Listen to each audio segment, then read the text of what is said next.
The revolver's hammer clicked back in the frozen silence. Evelyn Mercer stood between her dying husband's ranch and 5 armed men, her fingers steady on the trigger. Behind her, cattle collapsed in convulsions, victims of a plague no one understood.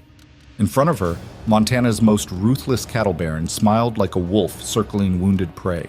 This is the story of how a mail-order bride with a deadly secret and a desperate rancher fought corruption, disease, and an entire valley that wanted them destroyed. Stay until the end, hit that like button, and comment what city you're watching from so I can see how far this story travels. The stagecoach lurched through the blizzard like a dying animal, its wheels carving deep scars into Montana's snow that hadn't stopped falling for 6 weeks. Inside, Evelyn Mercer pressed her gloved hand against the frosted window and watched the Bitterroot Mountains rise like broken teeth against a sky the color of old bruises. She was 31 years old, traveling under a false name and carrying enough secrets to get herself killed. The other passenger, a whiskey drummer from Butte, had given up trying to make conversation an hour ago. He sat across from her now, snoring with his mouth open, oblivious to the fact that the woman sharing his coach had burned her entire life to the ground 3 months earlier and was now riding toward a man she'd never met, on a ranch she'd chosen specifically because it was already dying. Evelyn shifted her weight, feeling the heavy medical bag press against her hip beneath her traveling cloak. Inside that bag were instruments no proper lady should own, chemicals that could kill a man in minutes, and research journals that represented 7 years of work the scientific establishment had declared worthless simply because she'd been born female. Her father's work, actually, but he was dead now, and the patent had died with him. The stagecoach hit a rut hard enough to wake the drummer. He blinked, wiped drool from his chin, and squinted at Evelyn like he was seeing her for the first time. "We're close to Iron Hollow," he said, his voice rough from sleep and cheap liquor. "You sure about this, ma'am? Coulter Hayes ain't exactly living in paradise out there." Evelyn didn't answer immediately. She'd learned that silence made men uncomfortable, and uncomfortable men talked too much. "I heard his cattle been dropping dead for 2 months straight," the drummer continued, unable to help himself. "Some kind of blood fever. Turns their insides to mush. Whole valley thinks the land's cursed. Been saying so since his wife died birthing their stillborn son 5 years back." "I don't believe in curses," Evelyn said quietly. "Well, the bank believes in foreclosure." The drummer laughed at his own joke. "Victor Crowley's been waiting to snap up that property soon as Hayes goes under. Crowley owns half the territory already, and he don't like competition, even dying competition." Evelyn filed that information away. She'd heard Crowley's name before, back east. The kind of man who built empires by crushing anyone too weak to fight back. Perfect. The stagecoach crested a ridge, and through the swirling snow, Evelyn caught her first glimpse of Iron Hollow Ranch. It sat in a narrow valley surrounded by pine forests so thick they looked black against the white landscape. The main house was a low, rough-cut timber structure with smoke rising from a stone chimney. The barn and corrals sprawled out behind it, and even from this distance, Evelyn could see dark shapes scattered across the snow. Dead cattle. The drummer whistled low. "Jesus, that's worse than I heard." Evelyn said nothing. She was counting the carcasses, estimating herd size, calculating how much time she had before the entire operation collapsed. 6 weeks? Maybe 8 if Hayes had been conservative with his losses. Not much margin for error. The stagecoach rolled to a stop in front of the ranch house, and Evelyn stepped down into snow that came up to her ankles. The cold hit her like a physical blow. Nothing like the winters back in Philadelphia, where buildings blocked the wind and civilization kept the wilderness at bay. Out here, the cold wanted you dead. It didn't care about your plans or your pride or your desperate need to prove everyone wrong. The ranch house door opened. The man who emerged wasn't what Evelyn expected. Coulter Hayes was tall and built like someone who'd spent his entire life fighting the land for survival. His face was weathered to leather, with deep lines around his eyes, and a mouth that looked like it had forgotten how to smile. He wore a wool coat patched at the elbows, work boots caked with frozen mud, and a look of profound exhaustion that went deeper than simple fatigue. This was a man who'd been losing for so long, he'd stopped believing he could win. Their eyes met across the snow, and for a moment, neither spoke. Evelyn could see him trying to reconcile the woman in front of him with whatever fantasy he'd constructed from her letters. She'd been deliberately vague in her correspondence, never quite lying, but never telling the whole truth either. Miss Mercer? His voice was rough, cautious. Mr. Hayes? Evelyn kept her tone neutral, professional. Thank you for meeting me. Didn't have much choice, seeing as you're here.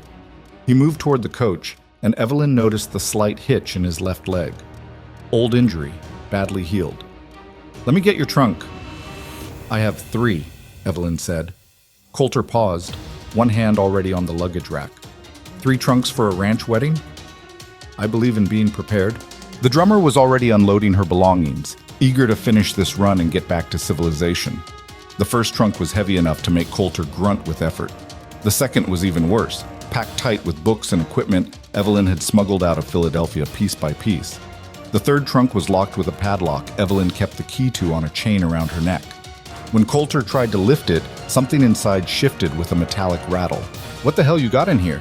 He asked. Rocks? Scientific instruments, Evelyn said calmly, and chemicals that would kill you if they broke, so please be careful. Coulter set the trunk down harder than necessary and stared at her. You want to explain that? Not particularly.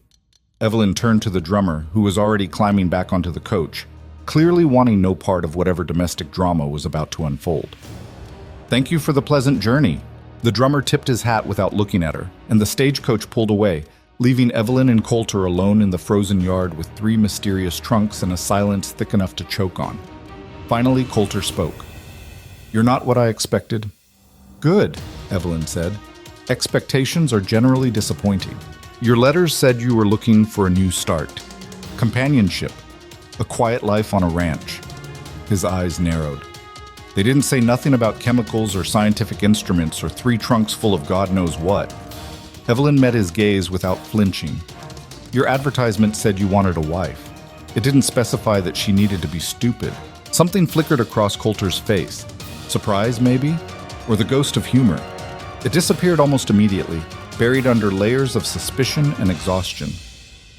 We should get inside, he said finally. Storm's getting worse. He was right. The wind had picked up, driving snow horizontally across the valley. Evelyn grabbed her medical bag while Coulter hauled the trunks one by one toward the house, his breath coming out in frozen clouds. The interior of the ranch house was sparse but clean, rough-hewn furniture, a stone fireplace crackling with pine logs, oil lamps casting yellow light across walls decorated with nothing but functional items. No photographs, no personal touches, no evidence that anyone actually lived here instead of just surviving. Coulter set the last trunk down near the bedroom door and turned to face her, arms crossed. Before this goes any further, he said, you need to know what you're walking into. Evelyn removed her traveling cloak and hung it on a peg near the door. I'm listening. The ranch is dying, has been for 2 months. I've lost 40% of my herd to some kind of disease the veterinarians can't explain. The bank's threatening foreclosure. I got enemies in the valley who'd be real happy to see me fail. He paused, jaw tight. And I got no money to pay you passage back east if you decide this was a mistake. Are you trying to scare me away, Mr. Hayes? I'm trying to be honest. Coulter's voice was rough. You came all this way expecting a working ranch and a man who could provide for you. What you got instead is a dying operation, and a man 1 bad month away from losing everything his family built. Evelyn studied him carefully. She'd read desperation in men before, the way it made them either cruel or reckless. But Coulter Hayes looked like someone who'd been fighting so hard for so long that he'd forgotten why he started. May I see the infected cattle? She asked. Coulter blinked. What? The diseased animals. I'd like to examine them. Why the hell would you want to do that? Because, Evelyn said calmly, if I'm going to live here, I should understand what's killing your livelihood. For a long moment, Coulter just stared at her like she'd started speaking a foreign language. Then, slowly, he nodded. Get your warmest coat, he said. It's brutal out there. Heck, the wind cut through Evelyn's clothing like frozen knives as they trudged through knee-deep snow toward the nearest corral. The sun was setting behind the mountains, painting the valley in shades of purple and gray that made the scattered carcasses look like dark islands in a white sea. Coulter led her to a barn that smelled of hay, manure, and something else. Something wrong. Inside, a single cow lay in a bed of straw, its breathing labored and wet. Even in the dim light, Evelyn could see the animal was dying. This one's been sick for 3 days, Coulter said quietly. By tomorrow morning, she'll be dead like the others. Evelyn knelt beside the cow, ignoring the straw and filth soaking into her skirt. She pulled a small oil lamp from the nearby shelf and held it close to the animal's hide. There. Tiny dark spots clustered along the cow's neck and shoulders, barely visible against the brown coat, but unmistakable once you knew what to look for. Ticks, Evelyn murmured. What? Evelyn looked up at Coulter, her mind already racing through possibilities and probabilities. Your cattle aren't cursed, Mr. Hayes. They're infested with parasitic ticks carrying a blood pathogen. Coulter's expression went flat. Ticks don't kill cattle. These ones do. Evelyn stood, brushing straw from her skirt. The parasites they carry attack red blood cells, causing fever, anemia, and eventually organ failure. It's called babesiosis in scientific literature, though most ranchers just call it Texas fever or cattle tick fever. Never heard of it. Most people haven't. The research is new, and the scientific establishment doesn't particularly care about livestock diseases affecting Western ranches. Evelyn's voice carried an edge of bitterness. They're too busy publishing papers about subjects they think are more prestigious. Coulter was watching her now, with an expression somewhere between confusion and suspicion. How does a mail-order bride know about parasitic ticks and blood pathogens? This was the moment Evelyn had been preparing for since she'd first read Coulter's advertisement in the Philadelphia newspaper. The moment where she either gained his trust or lost everything. Because I'm not just a mail-order bride, Mr. Hayes. She met his eyes directly. My father was Dr. Jonathan Mercer, one of the leading researchers in veterinary pathology before he died.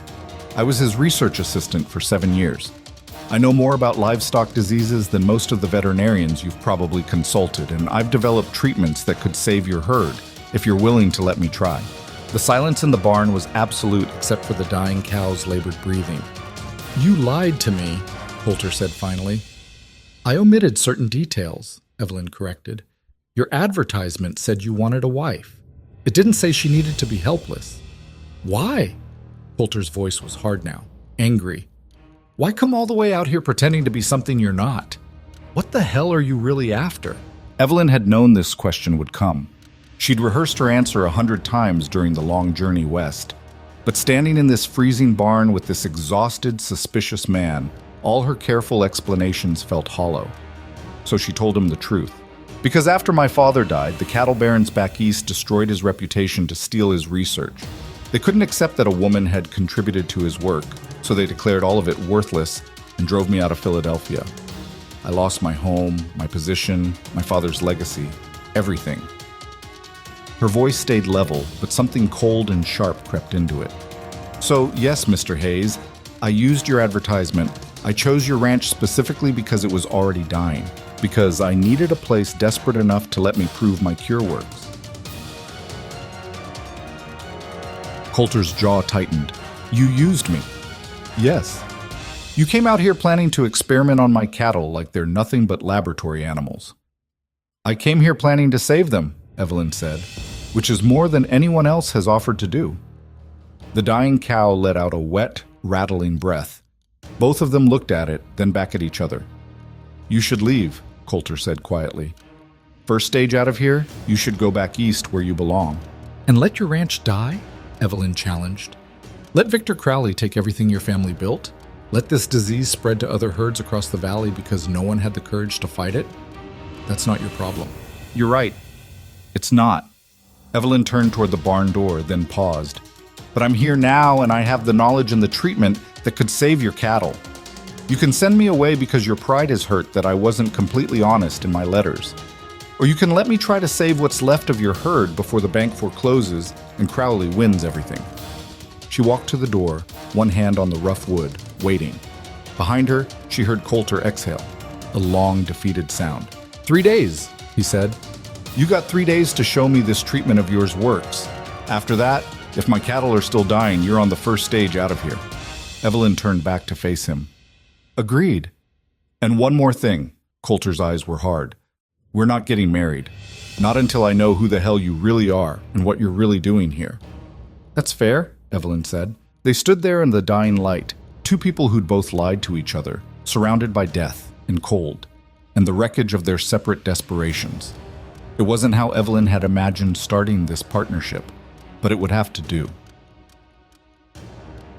That night, Evelyn transformed the ranch house kitchen into something resembling her father's laboratory back in Philadelphia.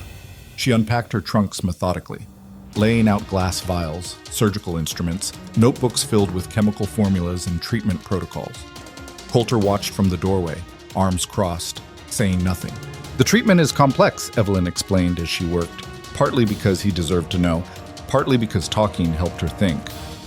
"It requires a specific combination of sulfur compounds, arsenic derivatives, and cottonseed oil in precise ratios. Too little, and it won't kill the parasites. Too much, and it kills the animal." "You're talking about poisoning my cattle to cure them. I'm talking about using controlled toxicity to eliminate an invasive organism without destroying the host." Evelyn measured powder into a glass beaker with steady hands. "It's the same principle doctors use when they give patients mercury for syphilis, only my formula is significantly more effective and less likely to cause permanent damage." "You've tested this before?" "On rats. And one dog that was already dying." Evelyn looked up at him. "I won't lie to you about the risks, Mr. Hayes. This is experimental. It might not work, but doing nothing guarantees your herd dies anyway." Coulter was quiet for a long moment. Then, "That cow in the barn, the sick one. Start with her. She's too far gone. The treatment works best in early-stage infection. Then we'll know if your cure can save animals that are already dying, won't we?" It was a test, Evelyn realized. He was giving her the hardest possible case deliberately, either to prove her wrong or to see if she'd back down when challenged. "Fine," she said, "but I'll need your help. This isn't a one-person job." They worked through the night. Evelyn mixed her compounds by lamplight, while Coulter built a makeshift restraint system in the barn using rope and timber. The chemistry was delicate, requiring exact measurements and careful heating over the kitchen stove. One mistake could create toxic fumes or render the entire batch useless. Evelyn's hands didn't shake. By 3 a.m, they had 5 gallons of treatment solution and a plan that was probably going to get them both killed. The cow was worse when they returned to the barn, barely conscious, its breathing shallow and irregular. Coulter managed to get a halter on it and secured the animal's head while Evelyn prepared the injection. "This is going to hurt her," Evelyn warned. "The compounds burn going in and she'll probably thrash." "Just do it." Evelyn filled a large syringe with the pale yellow solution and approached the cow carefully. She found the vein in the animal's neck by feel, pressed the needle through thick hide, and depressed the plunger slowly. The cow's eyes rolled white. Its entire body convulsed, nearly breaking free of Coulter's grip. "Hold her!"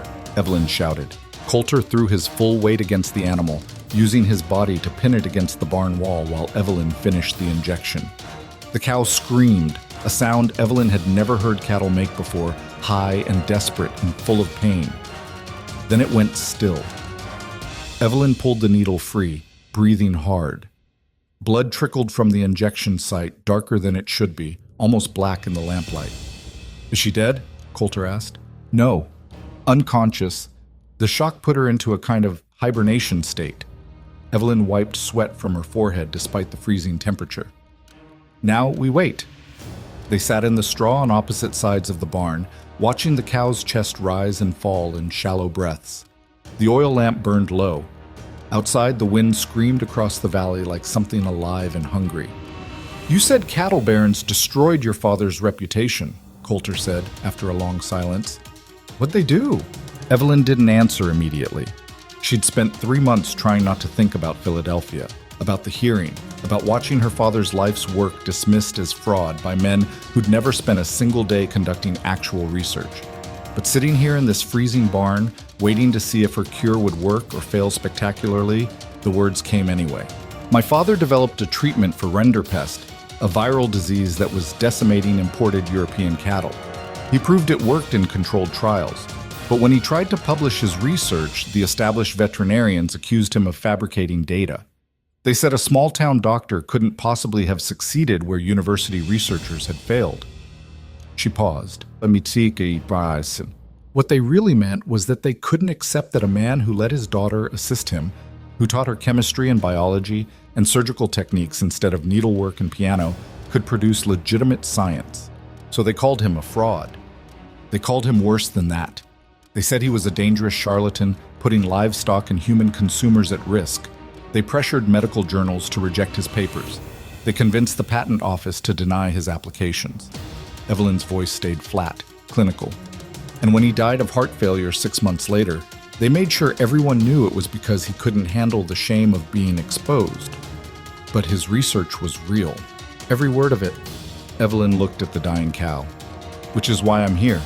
Because if I can save your herd using treatments developed from his work, I can prove they were wrong. I can clear his name and reclaim what they stole from us. Coulter was quiet for a long time. When he finally spoke, his voice was rough. You know there's a good chance this don't work. That cow might be dead by morning, and my whole herd right behind her. I know. And even if it does work, you're gambling everything on a dying ranch in the middle of Montana that might get foreclosed before you can prove anything. I know that too. Then you're either the bravest person I've ever met, Coulter said, or the most foolish. Evelyn smiled without humor. Those aren't mutually exclusive. Dawn came slowly, pale light creeping through gaps in the barn walls. The wind had finally died down, leaving an eerie silence broken only by the sound of their breathing and the cow's slow, labored heartbeat. Evelyn stood stiffly, joints protesting from hours of sitting in the cold. She approached the cow carefully, hand extended toward its neck to check for fever. The cow's eyes opened. Evelyn froze. The animal lifted its head slowly, not with the jerky, pained movements of a dying creature, but with something resembling normal awareness. Its breathing had deepened, regularized. The black spots along its hide looked less swollen, less angry. Jesus Christ, Coulter whispered. Evelyn pressed her hand against the cow's neck, feeling for temperature and pulse. Both were still elevated, but significantly better than 12 hours ago. She examined the injection site, checked the animal's gums, listened to its heartbeat through the stethoscope she'd retrieved from her medical bag. Then she stepped back and met Coulter's eyes. It's working, she said quietly. It's actually working. For the first time since Evelyn had arrived at Iron Hollow Ranch, Coulter Hayes smiled. Not a big smile, not even a particularly hopeful one, but genuine nonetheless. Well, I'll be damned, he said. They stood there in the barn as morning light turned the snow outside from gray to white to gold, watching a cow that should have been dead instead struggle to its feet and look around like it was surprised to find itself still alive.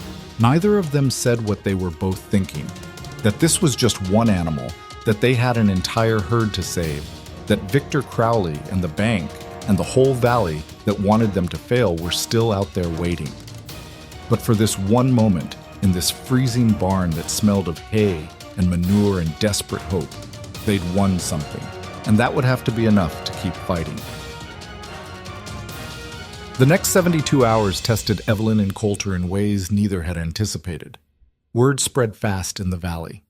By noon, neighboring ranchers started showing up at Iron Hollow's boundary fence, not to help, but to watch, to see if the crazy woman who claimed she could cure blood fever was actually telling the truth, or if Coulter Hayes was about to lose everything in spectacular fashion.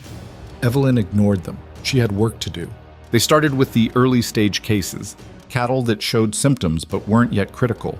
Evelyn prepared batch after batch of treatment solution, while Coulter and two hired hands he couldn't really afford rounded up infected animals and brought them to a makeshift processing station they'd set up near the barn. The work was brutal. Each injection required perfect timing and technique. Too fast, and the compounds would cause fatal shock. Too slow, and the parasites would continue multiplying faster than the treatment could kill them. Evelyn's hands cramped from holding syringes. Her back screamed from bending over cattle. Her eyes burned from lack of sleep and chemical fumes. She didn't stop. Coulter watched her with something like awe. This woman who'd arrived in fancy traveling clothes now worked in a blood-stained apron, hair tied back with twine, hands steady despite exhaustion. She moved between animals with confidence born from years of training no one had acknowledged, making life or death decisions without hesitation. You're better at this than the last 3 veterinarians I hired, he said on the second day, holding a young steer still while Evelyn administered treatment. That's because they learned from books written by men who've never actually treated a sick animal, Evelyn replied without looking up. My father taught me that real medicine happens in barns and fields, not university lecture halls. Your father sounds like he was a smart man. He was.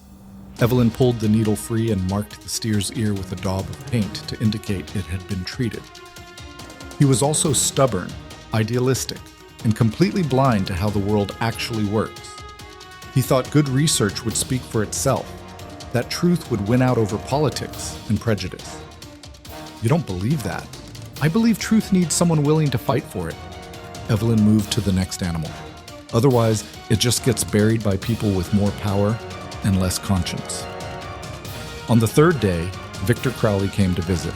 He arrived in a black carriage pulled by 4 matched horses, accompanied by 2 men who wore their guns where everyone could see them. Crowley himself was a big man gone soft around the middle, dressed in an expensive suit completely impractical for ranch country.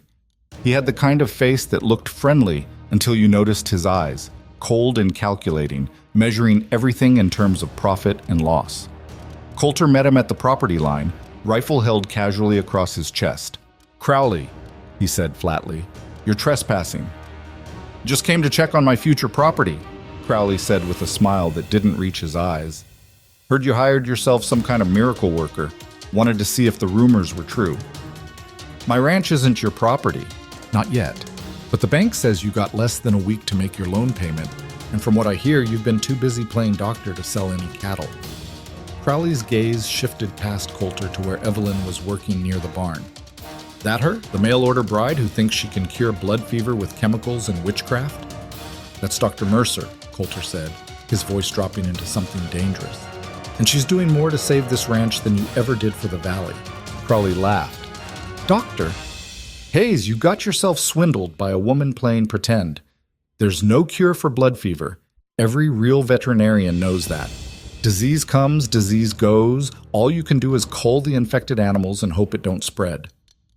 Or," Evelyn's voice cut across the yard sharp and clear, "you could actually treat the underlying parasitic infection instead of giving up like a coward."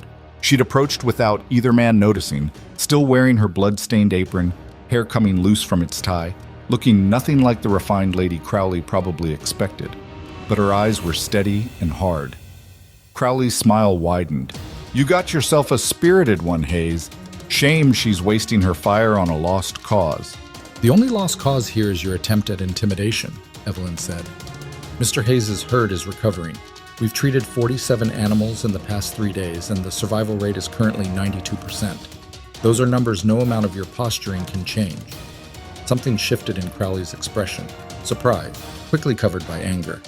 "You want to be careful, lady," one of Crowley's men said. "Mr. Crowley don't appreciate being talked to like that."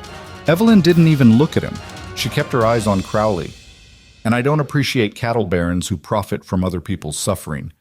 So I suppose we're even." For a long moment, nobody moved.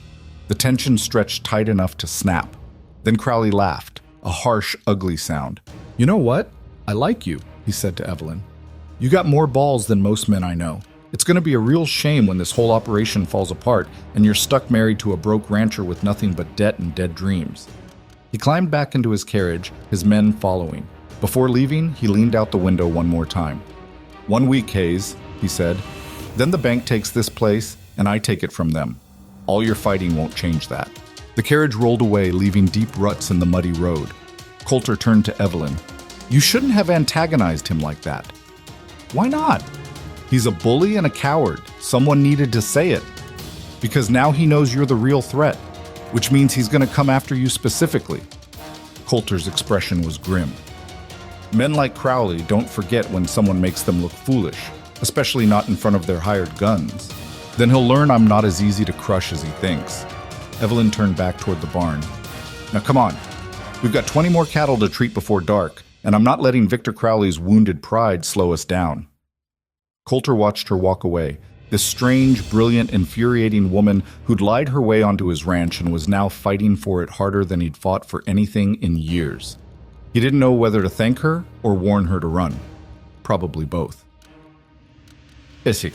By the end of the week, the impossible had happened. The treated cattle weren't just surviving, they were recovering. Animals that had been hours from death were now standing, eating, showing interest in their surroundings. The ones treated early were almost completely healthy, ready to rejoin the main herd. Evelyn had done it. She'd proven her father's research worked. But the victory came with a price. On the morning Coulter needed to make his bank payment, Evelyn discovered something that changed everything. She'd been checking the cattle near the ranch's natural spring, a warm water source that kept one section of the property from freezing solid even in deep winter. The infected animals had clustered near the spring initially, which Evelyn had attributed to sick cattle seeking warmth. Now she realized that wasn't the whole story. Beneath the snow, half buried in mud at the spring's edge, she found rotting cattle hides. Dozens of them, deliberately placed, crawling with the same parasitic ticks that had infected Coulter's herd. Someone had seeded the infection intentionally. Evelyn pulled on heavy gloves and examined the hides more closely. Most were too decomposed to reveal much, but one, newer than the others, still had a brand mark visible on what remained of the hide. A brand she recognized from Crowley's carriage horses. Her hand started shaking, and it had nothing to do with the cold. This wasn't bad luck or natural disease spread. This was deliberate sabotage. Someone had collected infected hides from Crowley's own cattle, animals that must have died from the same blood fever months ago, and planted them at Iron Hollow specifically to destroy Coulter's herd, which meant Crowley had known about the disease, had probably been dealing with it in his own operations. And instead of warning neighboring ranchers or seeking treatment, he'd weaponized it to eliminate competition. Evelyn stood in the snow, staring at the evidence, feeling cold rage settle into her chest like ice water. This was exactly like Philadelphia. Exactly like the cattle barons who'd destroyed her father's work. Men with power and money who saw innovation as a threat instead of progress, who'd rather crush competition than compete fairly. Men who needed to be stopped. She gathered samples of the infected hides, documented their location, and photographed the brand marks using the camera equipment she'd brought in her third trunk. Then she went to find Coulter. He was in the barn, preparing to ride into town with what little money he'd managed to scrape together. Not enough to cover the full loan payment, but hopefully enough to buy more time. "We need to talk," Evelyn said. Coulter looked up, saw her expression, and set down the ledger book he'd been reviewing. "What's wrong?" Evelyn told him everything. About the hides, the brands, the deliberate nature of the infection. She watched his face go from confusion to disbelief to a cold, murderous rage that reminded her he was a man who'd survived on the Montana frontier for 35 years, not some gentleman playing at ranching. "I'm gonna kill him," Coulter said quietly. "No, you're not." "The hell I'm not. He tried to destroy my ranch, killed my cattle, tried to ruin me. And if you ride into town and put a bullet in Victor Crowley, you'll hang for murder, and he'll win anyway." Evelyn grabbed his arm, forcing him to look at her. "Listen to me. We have evidence. Physical proof that he spread this disease intentionally. That's interstate commerce violation, moving infected materials across territorial lines with intent to cause harm. The federal authorities will actually care about that." "You think I give a damn about federal authorities? He tried to take everything from me." "So we take everything from him instead." Evelyn's voice was steel. "We expose what he did. We show the entire valley that their cattle baron hero is actually a criminal who endangered every herd in Montana just to eliminate one competitor. We destroy his reputation the same way he tried to destroy yours." Coulter stared at her for a long moment. Then slowly, the rage in his expression shifted into something colder and more calculated. "You've got a plan," he said. "I've got a plan." Evelyn released his arm. "But it requires you to trust me, and it requires you to not shoot Victor Crowley on sight when he shows up to foreclose on your ranch." "He's coming here?" "Of course he is. He'll want to watch you fail in person."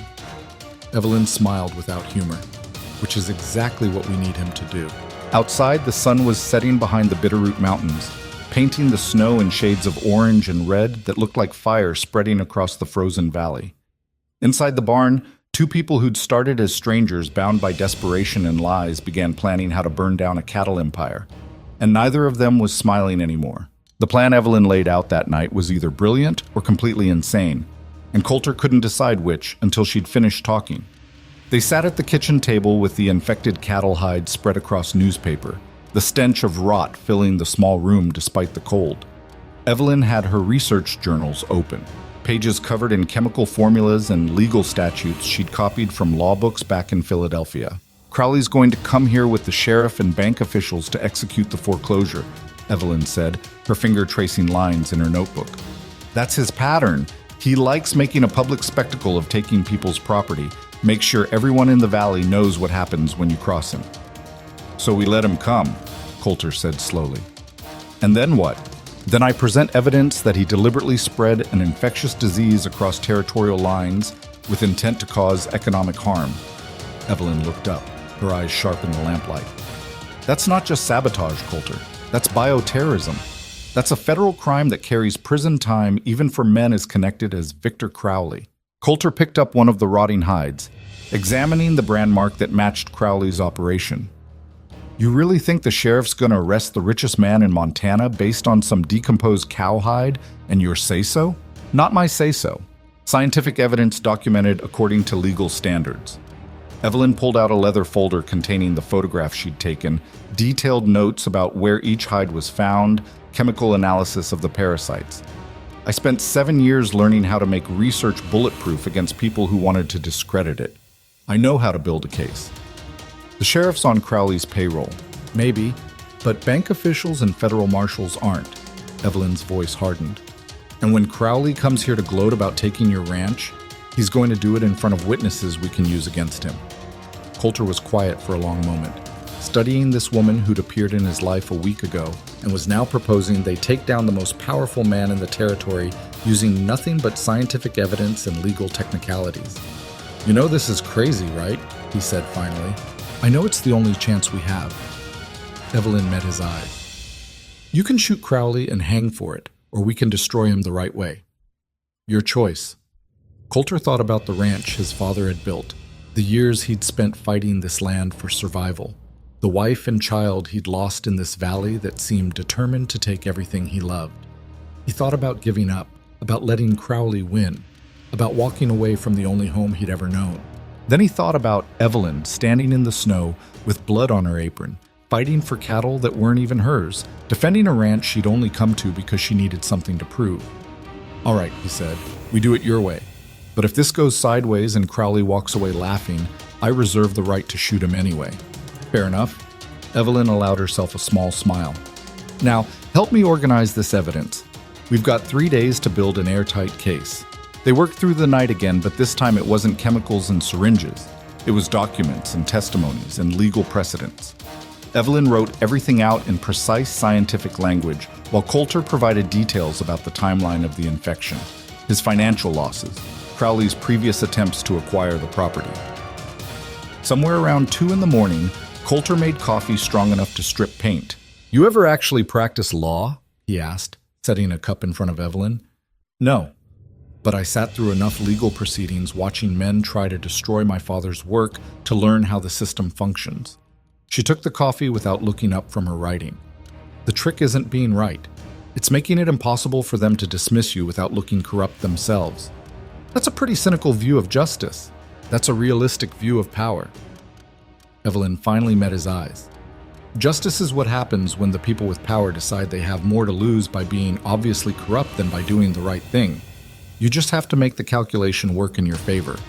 Coulter sat down across from her, cradling his own coffee. Your father teach you that too? No. My father believed the truth would protect him. Evelyn's voice went flat. I learned that lesson watching him die, knowing he'd been right all along and it didn't matter. The silence stretched between them, heavy with things neither knew how to say. I'm sorry, Coulter said finally, about what happened to him.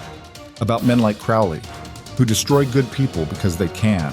Evelyn looked at him for a long moment, something shifting in her expression, not softening exactly, but opening slightly, like a door that had been locked for too long. Why did you really put that advertisement in the paper? She asked quietly. The truth this time. Coulter set his coffee down, surprised by the question. He'd expected her to deflect, to go back to work, to maintain the professional distance she'd kept since arriving. Because I was tired of being alone, he said after a pause. Tired of waking up in this house with nothing but ghosts and regrets. Figured even a stranger would be better company than another winter by myself. That's honest. You asked for truth. Coulter studied her across the table. What about you? The real reason you chose my advertisement out of all the others? I told you, your ranch was already dying, which meant that's the practical reason, Coulter interrupted. What's the real one? Evelyn went still, For a moment, Coulter thought she wouldn't answer. Then she set down her pen and folded her hands on top of her papers. "Your advertisement was the only one that didn't promise happiness," she said. "All the others, they talked about building a future together, finding joy, creating a loving home. They were selling fantasies." She paused. "Yours just said you had a ranch that needed work and you wanted someone to share the burden. It was the only honest one. So you chose me because I was already losing." "I chose you because you weren't pretending otherwise." Evelyn's voice was barely above a whisper. "I've had enough of men who lie about what they can offer. At least you were honest about having nothing." They sat there in the lamplight, two people who'd both been broken by the world in different ways, who'd both lied to each other and then somehow found something resembling truth in the ruins. Coulter reached across the table and put his hand over hers. Evelyn flinched but didn't pull away. "We're gonna beat him," Coulter said quietly. "Crowley, the bank, all of them. We're gonna save this ranch and prove your father's work was real. You don't know that." "No, but I know we're both too stubborn to quit without making them bleed for it first." Evelyn laughed, a short, sharp sound that wasn't quite humor but wasn't despair either. "That's probably the most romantic thing anyone's ever said to me." "Yeah, well," Coulter squeezed her hand once and let go. "Romance ain't exactly my strong suit." They went back to work, but something had shifted between them. Some wall had come down, or some bridge had been built.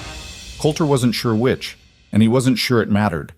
All he knew was that for the first time since his wife had died, he didn't feel quite so alone. The day before the foreclosure was scheduled, Evelyn made Coulter ride into town with her. "We need witnesses who aren't on Crowley's payroll," she explained as they saddled horses in the pre-dawn darkness. "People who'll testify about what they saw if this goes to court." "There aren't many people in this valley who'd stand against Crowley," Coulter warned. "Then we find the ones desperate enough or angry enough to do it anyway." The town of Millstone Creek was a collection of wooden buildings clustered around a main street that turned to mud whenever it wasn't frozen solid. Most of the businesses belonged to Crowley in one way or another. He owned the general store, the grain elevator, the stockyards, even the saloon where ranchers drank away their profits. But there were holdouts, small operators who'd managed to stay independent through luck or stubbornness. Those were the people Evelyn wanted. Their first stop was the blacksmith shop run by a man named Thomas Webb, a former slave who'd come west after the war and built a reputation as the best metal worker in 3 territories. He was shoeing a horse when they arrived, his dark skin gleaming with sweat despite the cold. "Mr. Webb," Evelyn said, "we need to talk to you about Victor Crowley." Webb looked up, his expression immediately wary. "I don't get involved in range politics." "This isn't politics, it's evidence of criminal activity." Evelyn dismounted and approached the forge. "Crowley deliberately infected my husband's cattle with blood fever to force a foreclosure. We have proof, but we need witnesses willing to testify if he tries to retaliate." "Your husband?" Webb glanced at Coulter. "Thought you two just met." "We got married yesterday," Coulter lied smoothly. "Small ceremony. Didn't feel right waiting when the ranch might be gone tomorrow." It was a necessary fiction.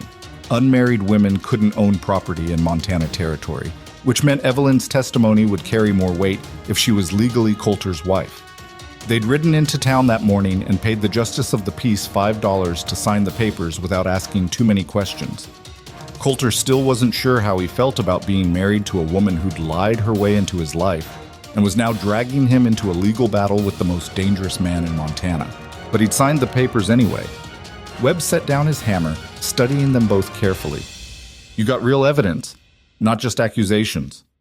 Evelyn opened her satchel and showed him the photographs, the documented locations of the infected hides, the chemical analysis proving the parasites on Crowley's cattle were identical to the ones that had devastated Iron Hollow.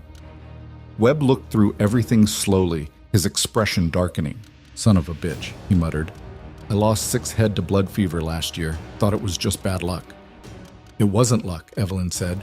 "Crowley's been spreading this disease for at least 18 months, eliminating competitors and buying up their land when they can't recover." "And you think you can prove this in court?"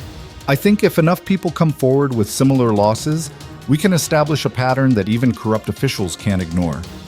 Evelyn's voice was steady. "But it requires people willing to stand up and say what happened to them." Webb was quiet for a long moment. Then he nodded slowly. "I'll testify. And I know at least 3 other ranchers who will do the same. Men who lost cattle and property to Crowley's games. Thank you, Evelyn said. Don't thank me yet. Crowley finds out we're organizing against him. He'll come down hard. Webb picked up his hammer again. You better be damn sure you can win this, because if you lose, we all go down with you. They spent the rest of the day visiting small ranchers, independent merchants, anyone who had reason to resent Crowley's dominance. Some turned them away immediately, too afraid of retaliation. Others listened but refused to commit. But a few, the desperate, the angry, the ones who'd already lost too much to care about losing more, agreed to stand with them. By sunset, they had 11 people willing to testify. It wasn't an army, but it was something. On the ride back to Iron Hollow, Coulter watched Evelyn in the fading light. She sat straight in the saddle despite obvious exhaustion, her jaw set with determination that reminded him of soldiers he'd known during the war. People who kept fighting not because they expected to win, but because surrender wasn't in their nature. You ever think about what happens if we actually pull this off? He asked. What do you mean? I mean, if we destroy Crowley and save the ranch and prove your father's research works, what happens then? You go back east, try to publish your findings? Evelyn was quiet for several long moments. I don't know, she said finally. I haven't thought past surviving tomorrow. Maybe you should. Why? Coulter chose his words carefully. Because whether we planned it this way or not, we're married now. And if we're going to stay married, we should probably talk about what that means. It means we signed papers so I could testify in court, Evelyn said, but her voice had gone uncertain. It doesn't have to mean anything beyond that. Doesn't it? They rode in silence for a while, the only sound the creak of saddle leather and the soft crunch of snow under the horses' hooves. I'm not good at this, Evelyn said abruptly. Relationships, trusting people, all the things women are supposed to be natural at. I'm terrible at them. My father used to say I had the emotional instincts of a rock. Your father sounds like he could be kind of an ass sometimes. Evelyn laughed, surprised. He absolutely could be. Brilliant researcher, loving parent, completely oblivious to normal human interaction. She paused. I learned everything I know about science from him, but everything I know about surviving in a world that doesn't want women like me, that I had to figure out alone. You're doing all right so far, am I? Evelyn turned to look at him. I lied to you about who I was, used your desperation to get what I needed, put you in danger from a man who could destroy us both. That's not exactly model wife behavior. Model wife behavior would have had you running the moment you saw how bad things were here, Coulter said. Instead, you stayed and fought and saved my herd when no one else would have tried. So yeah, I'd say you're doing all right. They reached the ranch as full dark settled over the valley. The treated cattle were visible in the corral, healthy and active, living proof that Evelyn's cure worked. Tomorrow, that proof would either save them or mean nothing at all. Coulter helped Evelyn down from her horse, and for a moment they stood close enough that he could see the exhaustion in her eyes, the fear she was trying to hide beneath professional competence. We're going to get through tomorrow, he said quietly. Whatever happens, we face it together. Together, Evelyn repeated, like she was testing the word. I'm not used to that. Me neither. Guess we'll figure it out as we go. Inside the ranch house, they prepared for what was coming. Evelyn organized her evidence into careful stacks, each document labeled and cross-referenced. Coulter cleaned his rifle, not because he planned to use it, but because holding the familiar weight helped him think. Tell me something, Evelyn said as she worked. If this goes wrong tomorrow and Crowley takes the ranch anyway, what will you do? Coulter thought about it. A week ago, the answer would have been simple. He'd have gotten drunk, maybe done something stupid and violent, then drifted until he found another way to get himself killed. But now, watching Evelyn meticulously building their case with the same precision she'd used to save his cattle, the answer felt more complicated. I'd make sure you got out safe, he said finally. Make sure Crowley couldn't touch you for what we tried to do to him. That's not what I asked. It's the only answer that matters. Coulter set the rifle aside. I've lost this ranch before in my head 100 times. Lost everything that mattered to me. But you got a future beyond this place. Got research to publish, your father's name to clear. I won't let Crowley destroy that just because I couldn't hold on to a piece of land. Evelyn had gone very still. When she spoke, her voice was rough. You don't get to make that decision for me. Someone has to think about... No, Evelyn stood up, paper scattering. You don't get to play noble sacrifice because you think I'm worth more than you are. That's not how this works. Then how does it work? We both fight or we both run, together. That's what marriage means, doesn't it? She was breathing hard now, something breaking through the careful control she usually maintained. I didn't come all this way and risk everything I have just to watch another man I care about destroy himself trying to protect me. The admission hung in the air between them. Another man I care about. Coulter crossed the room slowly, giving her time to back away if she wanted. She didn't move. Up close, he could see she was shaking, not from fear, but from something deeper, something that had been locked down too long. Evelyn, he said quietly. She kissed him. It wasn't gentle or romantic or anything like the careful courtship society said they should have had. It was desperate and fierce and tasted like coffee and fear and something that might have been hope if they were willing to name it. When they broke apart, both breathing hard, Evelyn's hands were fisted in Coulter's shirt. I don't know how to do this, she whispered. How to let someone in. How to trust that they won't leave or die or decide I'm too difficult to deal with. I don't know how to do it either, Coulter admitted. But I know I'm not walking away. Not from you, not from what we're building here. Even if we lose tomorrow? Even then. They stood there in the lamplight, holding on to each other like drowning people who'd found something solid in deep water. Outside, the wind picked up, rattling the windows and reminding them that winter wasn't finished with Montana yet. But inside, for the first time in longer than either could remember, something warm was growing. They didn't sleep much that night. Instead, they talked, really talked. Not just strategizing or planning, but sharing the pieces of themselves they usually kept hidden. Coulter told her about his wife, about the guilt that still ate at him for not being there when she died. Evelyn told him about watching her father deteriorate under the weight of professional destruction, about feeling helpless while powerful men crushed everything he'd built. I swore I'd never let them win again, she said as dawn started lightening the windows. That's what this is really about. Not just saving your ranch or proving my cure works. It's about showing men like Crowley that they can't just destroy people who threaten their power. That's a lot of weight to carry, Coulter said. Someone has to carry it. Not alone anymore. Evelyn leaned against him, her head on his shoulder. No, not alone. They watched the sun rise over the Bitterroot Mountains, painting the snow in shades of pink and gold that seemed impossible after so much darkness. The cattle were stirring in their corrals, healthy and alive. Proof that impossible things could happen if you were willing to fight hard enough for them. At 9 o'clock, riders appeared on the horizon. Crowley had come to claim his prize. Evelyn and Coulter stood together on the ranch house porch, watching the procession approach. Crowley rode in his fancy carriage, flanked by armed men. Behind him came the sheriff, the bank president, and several other officials whose presence was meant to make this seem legal instead of what it really was. Theft dressed up in paperwork. You ready for this? Coulter asked quietly. Evelyn's hand found his. Ready as I'll ever be. The carriage stopped in front of the house.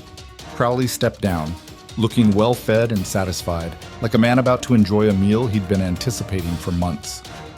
Hayes, he said cheerfully, I assume you got my payment ready? We need to talk before any money changes hands, Coulter said. Talk? Crowley laughed. There's nothing to talk about. You defaulted on your loan. The bank's foreclosing. I'm buying the property. It's all perfectly legal. Is it? Evelyn stepped forward. Because I have evidence suggesting you engineered this default through criminal activity. The smile slipped from Crowley's face. What are you talking about? I'm talking about the infected cattle hides I found on this property. Hides bearing your brand, deliberately placed near the water source to spread blood fever through Mr. Hayes' herd. Evelyn's voice carried across the yard. I'm talking about bioterrorism, Mr. Crowley. A federal crime. For a moment, nobody moved. The sheriff's hand drifted toward his gun. The bank president looked confused. Crowley's expression went from surprise to calculation to cold rage. That's a serious accusation, Mrs. Hayes, he said, his voice dropping the friendly pretense. I hope you can back it up. I can. Evelyn pulled out her documentation. I have photographs of the hides showing your brand. I have chemical analysis proving the parasites match those found on your property. I have testimony from 11 ranchers who suffered similar mysterious disease outbreaks shortly before you bought their land at foreclosure prices. She handed the documents to the sheriff, who looked at them like they might explode. "This don't prove nothing," one of Crowley's men said. "Could be anybody put those hides there." "Could be," Evelyn agreed. "Except I also have shipping records showing you purchased large quantities of arsenic compounds and sulfur, the exact materials needed to preserve infected hides for transport, from a supplier in Denver 3 months before the first outbreak." That was a bluff. She didn't have those records. But the way Crowley's face went white told her the records existed somewhere, and he knew it. "You're insane," Crowley said, but his voice had lost its confidence. "Sheriff, arrest this woman for making false accusations against—" "I ain't arresting nobody until I look at this evidence," the sheriff interrupted, still reading through Evelyn's documents. His expression was troubled. "Ma'am, you're saying Crowley deliberately infected cattle across 3 counties? That's exactly what I'm saying, and I'm prepared to testify to that effect in federal court if necessary."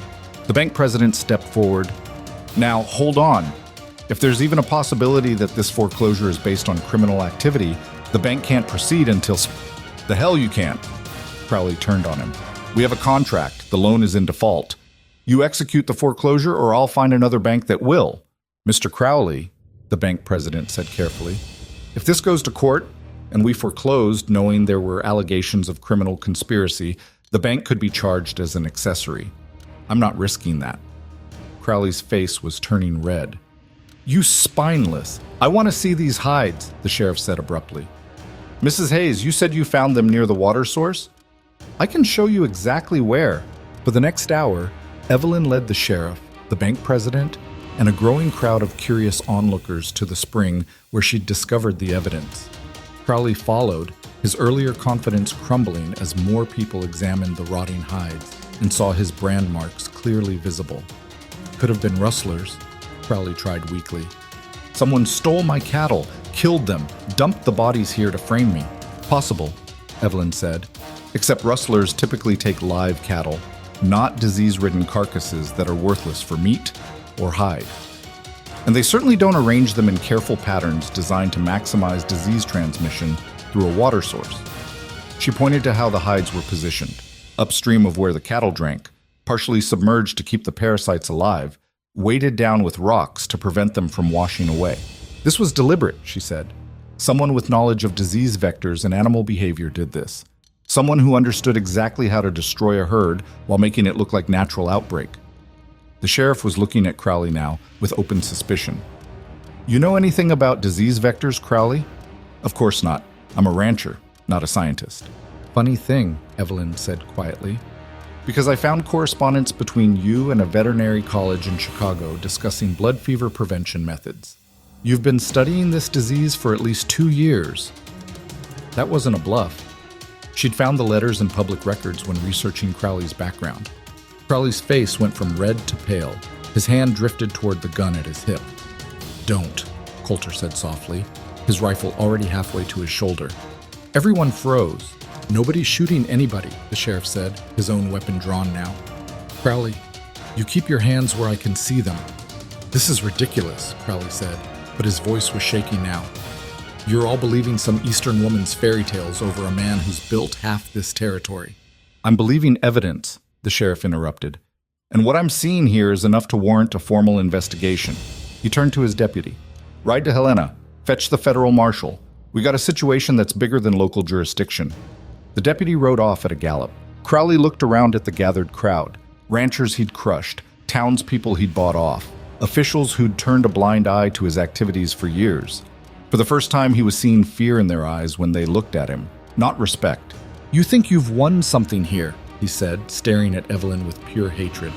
"You think you've beaten me with your evidence and your testimony? But I own this valley. I own these people. You're just an outsider playing games you don't understand."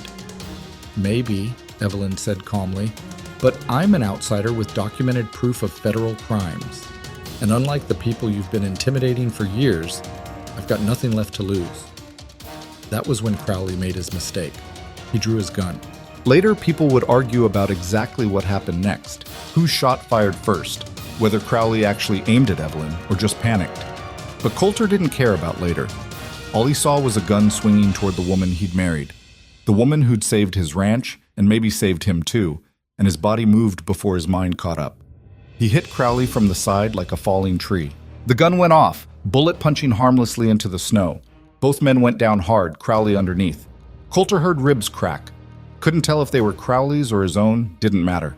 He pinned the bigger man down with his full weight, smashed a fist into Crowley's face once, twice, feeling cartilage give way.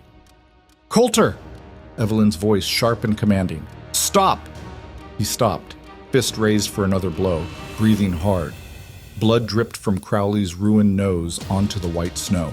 The sheriff and his men had their guns out, but they weren't pointing them at Coulter. "Attempted murder of a witness," the sheriff said flatly, looking at Crowley, "in front of a dozen people, including a bank president and 2 county officials. You just made this real easy for the federal marshal." Crowley tried to speak, but only managed to spit blood. Coulter climbed off him slowly, his body reminding him he wasn't a young man anymore, and tackling people was a stupid way to get himself killed. Evelyn was there immediately, hands checking him for injuries with clinical efficiency. "I'm fine," he muttered. "You're bleeding." "His blood, not mine." "Don't care. Hold still." He held still while she examined him, aware of the crowd watching, aware that they'd just crossed a line they couldn't uncross. Crowley was being hauled to his feet by the sheriff's men, wrists bound, still spitting blood and curses. "You're both dead," Crowley snarled at them. "You hear me? Dead. I'll destroy you for this." "You already tried that," Evelyn said without looking at him. "It didn't work." They took Crowley away, still struggling and shouting threats that echoed across the frozen valley. The bank president apologized profusely and promised the foreclosure proceedings would be suspended pending investigation. The other ranchers came forward one by one, thanking Evelyn, offering to testify, suddenly brave now that the monster had been declawed. When everyone had finally left and the ranch was quiet again, Coulter and Evelyn stood together on the porch, watching the sun set over land that was still theirs. "We did it," Evelyn said quietly. "We actually did it." "You did it," Coulter corrected. "I just hit a man. You saved my life. You saved my ranch first, figured I owed you." Evelyn leaned against him, and he wrapped an arm around her shoulders, holding her close as the temperature dropped and stars began appearing in the darkening sky. They'd won today. But both of them knew this wasn't over. Crowley had money and connections, and men like him didn't go down without fighting back hard. There would be trials, legal battles, retaliation attempts. The victory they'd just earned was fragile and temporary. But for tonight, standing on the porch of Iron Hollow Ranch with the woman who'd traveled across the country to prove something the world said was impossible, Coulter let himself believe they might actually survive this. Together. The peace lasted exactly 4 days. Coulter was checking the fence line along the northern pasture when he saw the smoke. Not the clean white smoke of a cooking fire or the gray haze from a chimney. This was thick and black, billowing up from somewhere near the main road. He kicked his horse into a gallop, heart already knowing what his mind didn't want to accept. Thomas Webb's blacksmith shop was burning. By the time Coulter reached town, half of Millstone Creek had turned out to watch the flames consume the wooden structure. The heat was intense enough to feel from 50 yards away.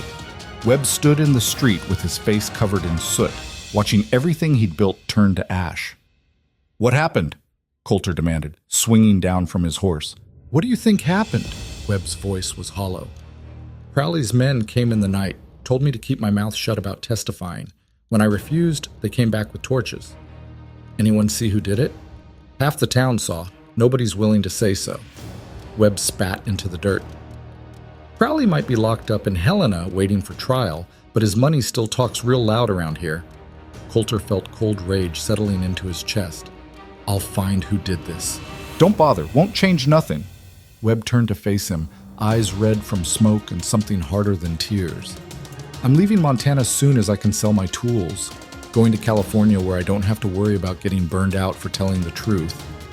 "You can't let them win like this." "Can I?" Webb's laugh was bitter. "You and your wife put Crowley in jail, and look what good it did.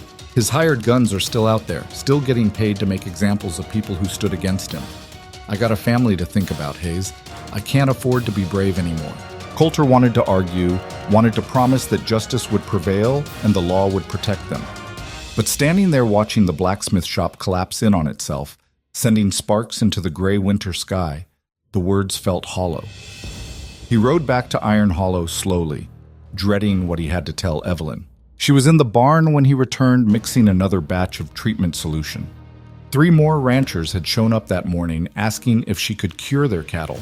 Word was spreading about what she'd accomplished, and desperate men were willing to try anything. Webb's shop burned down last night, Coulter said without preamble. Evelyn's hands went still over her measuring glass. Is he all right? Physically, yeah, but he's leaving Montana. Says he can't afford to testify against Crowley anymore. They threatened him? They threatened him with fire, then made good on it when he didn't back down. Coulter leaned against the barn wall, suddenly exhausted. This is what Crowley does. Even locked up, he's still destroying anyone who stands against him. Evelyn set down her equipment carefully, her scientific precision a thin veneer over the anger Coulter could see building beneath. How many of our witnesses have pulled out? Webb makes 3.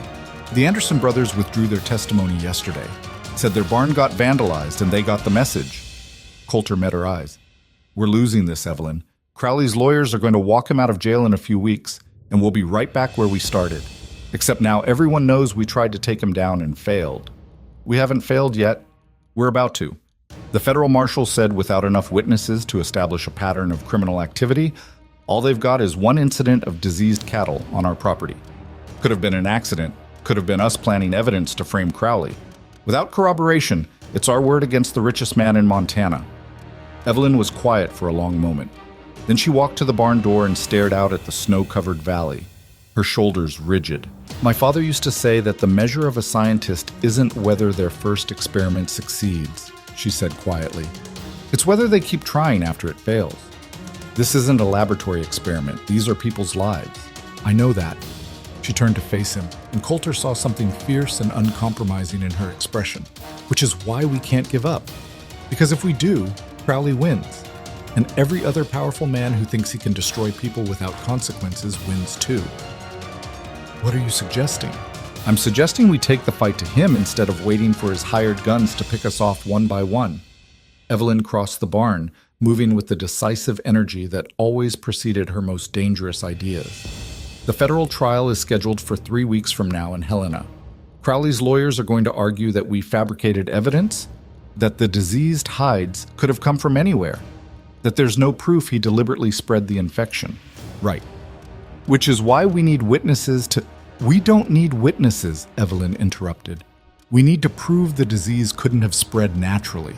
We need to show that the infection pattern across multiple ranches follows a deliberate timeline that matches Crowley's property acquisitions. Coulter stared at her. How the hell do we do that? We map it.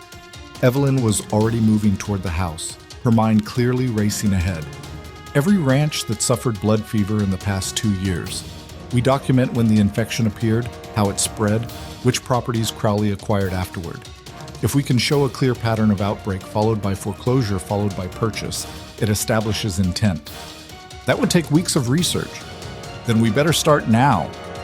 They worked like people possessed. Evelyn sent letters to every veterinarian, livestock inspector, and county clerk within 200 miles, requesting records of cattle disease outbreaks. Coulter rode to neighboring ranches, talking to men who'd lost herds and land, piecing together timelines that most people wanted to forget. The pattern that emerged was damning. Over 18 months, 11 ranches had experienced sudden blood fever outbreaks. 10 of those ranches had been foreclosed on within 4 months. 9 of those foreclosed properties had been purchased by shell companies that led back to Crowley's holdings. The statistical probability of that being coincidence was astronomical. This is it, Evelyn said, spreading maps across the kitchen table. She'd marked each affected property with pins and colored thread showing the progression of disease. This is proof of systematic bioterrorism for financial gain. It's circumstantial, Coulter cautioned. His lawyers will say it's just bad luck in a bad economy. Bad luck doesn't follow a geographic pattern radiating out from Crowley's main ranch like ripples in a pond. Evelyn traced the threads with her finger. Look, the first outbreak was on the property directly adjacent to his northern border. Then it jumped to the next ranch over, then the next. Each time moving away from his land, each time devastating a competitor. You're saying he used his own infected cattle as weapons. I'm saying he deliberately maintained a reservoir of infected animals and strategically moved diseased hides to neighboring properties to spread the parasites. Evelyn's voice was cold with scientific certainty, It's elegant in a horrifying way. Natural disease spread is random and chaotic. This pattern is controlled and directional. Coulter studied the map, seeing what she saw. The methodical destruction of an entire valley's independent ranchers, executed with the precision of a military campaign. "We need to get this to the federal marshal," he said. "We need to get this to someone Crowley can't buy or intimidate." Evelyn pulled out a piece of paper she'd been keeping separate from the rest of her documentation. "I wrote to the Department of Agriculture in Washington, explained what we discovered, sent copies of the evidence. They're sending an investigator to Helena for the trial." "When were you planning to mention this?" "When I knew for sure he was coming. His telegram arrived this morning." She showed Coulter the message. "Dr. Henry Winslow, senior livestock pathologist. He'll be in Helena in 10 days. Coulter read the telegram twice, trying to process what it meant. This could actually work. It has to work. Evelyn's hands were trembling slightly, the only sign of the strain she was under. "Because I'm out of backup plans." The next 10 days blurred together in a haze of preparation and mounting tension. More ranchers came to Iron Hollow asking for Evelyn's cure, and she treated their cattle while simultaneously documenting each case for her upcoming testimony. Coulter hired 2 men to watch the property at night after finding horse tracks near the barn that didn't belong to anyone who'd visited legitimately. Sleep became something they stole in 3-hour increments between work shifts. "You're going to collapse if you don't rest," Coulter told Evelyn on the 8th night, finding her still at the kitchen table at 2 in the morning. "I'll rest after the trial." "Evelyn, I can't stop, Coulter." She looked up at him, and he saw the exhaustion carved into her face. "If I stop, I start thinking about all the ways this could fail. About what happens if Crowley walks free. About whether we just made everything worse by standing up to him." Coulter sat down across from her, taking her ink-stained hands in his. "You know what your father would say right now? That I should be more careful with my measurements? That you've already won the important fight." Coulter squeezed her hands gently. "You proved his research works. You saved lives. You showed that a woman can be just as good a scientist as any man, better even, because you didn't let pride or politics get in the way of saving cattle. That's not enough. Maybe not, but it's something." He paused. "And whatever happens in Helena, I want you to know, I'm proud of you for what you've done here, for who you are, for not backing down when every reasonable person would have run." Evelyn's eyes were suddenly bright. "You're not supposed to be sweet. You're supposed to be a gruff frontier rancher who doesn't share his feelings. Yeah, well, you're not supposed to be a scientific genius pretending to be a mail-order bride. Guess we're both full of surprises." She laughed, a real laugh this time, not the brittle edge of panic she'd been living with for days. Then she leaned across the table and kissed him, tasting like coffee and determination. "Come to bed," Coulter said when they broke apart. "Whatever happens tomorrow, we'll handle it better if we're not dead on our feet." For once, she didn't argue. They left for Helena the next morning, the wagon loaded with documentation, evidence, and everything they'd built their case on. The federal courthouse was a 3-day journey through mountain passes still choked with late-season snow. On the second night, they stayed at a roadhouse halfway between Millstone Creek and Helena. The proprietor recognized Coulter and refused to take his money. "Heard what you and your wife did to Crowley," the old man said, sliding 2 room keys across the bar. "About damn time someone stood up to that bastard. Drinks are on the house." Word was spreading faster than Coulter had realized. The story of how a dying rancher and his scientist bride had exposed a cattle baron's criminal empire had become something bigger than them. It was becoming a symbol for everyone who'd been crushed by men like Crowley and told there was nothing they could do about it. No pressure, Coulter thought grimly. In their room that night, Evelyn sat by the window staring out at the snow-covered mountains. "What if we lose?" she asked quietly. "Then we lose. But at least we fought." "That's not good enough." She turned to face him. "I need this to work, Coulter. Not just for us or for the ranch. For everyone who testified, everyone who's watching to see if standing up to power actually means anything. You can't carry that weight by yourself. Someone has to." "No," Coulter said firmly. "We carry it together. That's what partners do." Evelyn came to bed finally, curling against him in the darkness. "I'm scared," she admitted. "I've been scared this whole time, and I hate it." Being scared doesn't make you weak. Doing the work anyway, that's what makes you strong. You sound like my father. I'll take that as a compliment. They held each other while the wind howled outside. Two people who'd found each other by accident and were now bound together by something deeper than either had planned for. Helena was bigger than Millstone Creek, a territorial capital bustling with politicians, lawyers, and the machinery of government. The federal courthouse dominated the main square, a massive stone building that looked like it had been built to intimidate. Dr. Henry Winslow met them in the lobby the morning before the trial was scheduled to begin. He was younger than Evelyn expected, maybe 40, with the kind of intense focus she recognized from her father. He examined her documentation with the same careful precision she would have used, asking sharp questions that proved he actually understood the science. "This is extraordinary work," he said after an hour of review. The disease mapping alone would be publishable in any agricultural journal. But combined with the chemical analysis of the parasites and the geographic correlation to property acquisitions, he looked up at Evelyn with something like respect. "Mrs. Hayes, you've built a case that would be difficult to refute even without witness testimony. Will it be enough to convict Crowley? That's for the jury to decide, but you've given them everything they need to understand what he did and why it matters." Winslow paused. "I am curious about one thing, though. How did a woman with your level of expertise end up on a Montana ranch instead of working at a research university?" The question hung in the air between them. Evelyn could have lied, could have deflected, but she was tired of pretending. "Because research universities don't hire women," she said bluntly. "Because my father's colleagues destroyed his reputation after he died, and I was left with knowledge nobody would acknowledge and research nobody would publish. So I came here, where people were desperate enough to let me prove what I could do." Winslow nodded slowly. "The agricultural science establishment is full of fools who care more about credentials than competence. For what it's worth, if you ever want to publish this work under your own name, I'll personally submit it to the Journal of Veterinary Medicine with my endorsement." "Thank you," Evelyn said, surprised by how much the offer meant. The trial started the next morning. The courtroom was packed. Ranchers from across Montana territory, journalists from Denver and San Francisco, even a reporter from a New York newspaper who'd traveled west specifically to cover what he was calling the cattle baron conspiracy trial. Crowley sat at the defense table looking confident and well-rested, flanked by 3 expensive lawyers from Chicago. He smiled when he saw Evelyn and Coulter enter, a smile that promised revenge regardless of how the trial ended. The prosecution called Evelyn as their first witness. She took the stand feeling every eye in the courtroom on her, aware that everything she'd worked for came down to the next few hours. The prosecutor, a territorial attorney general named Morrison, walked her through her findings methodically, letting her explain the science in terms a jury could understand. "Mrs. Hayes," Morrison said, "can you explain to the jury how you determined the cattle disease on your husband's ranch was deliberately introduced?"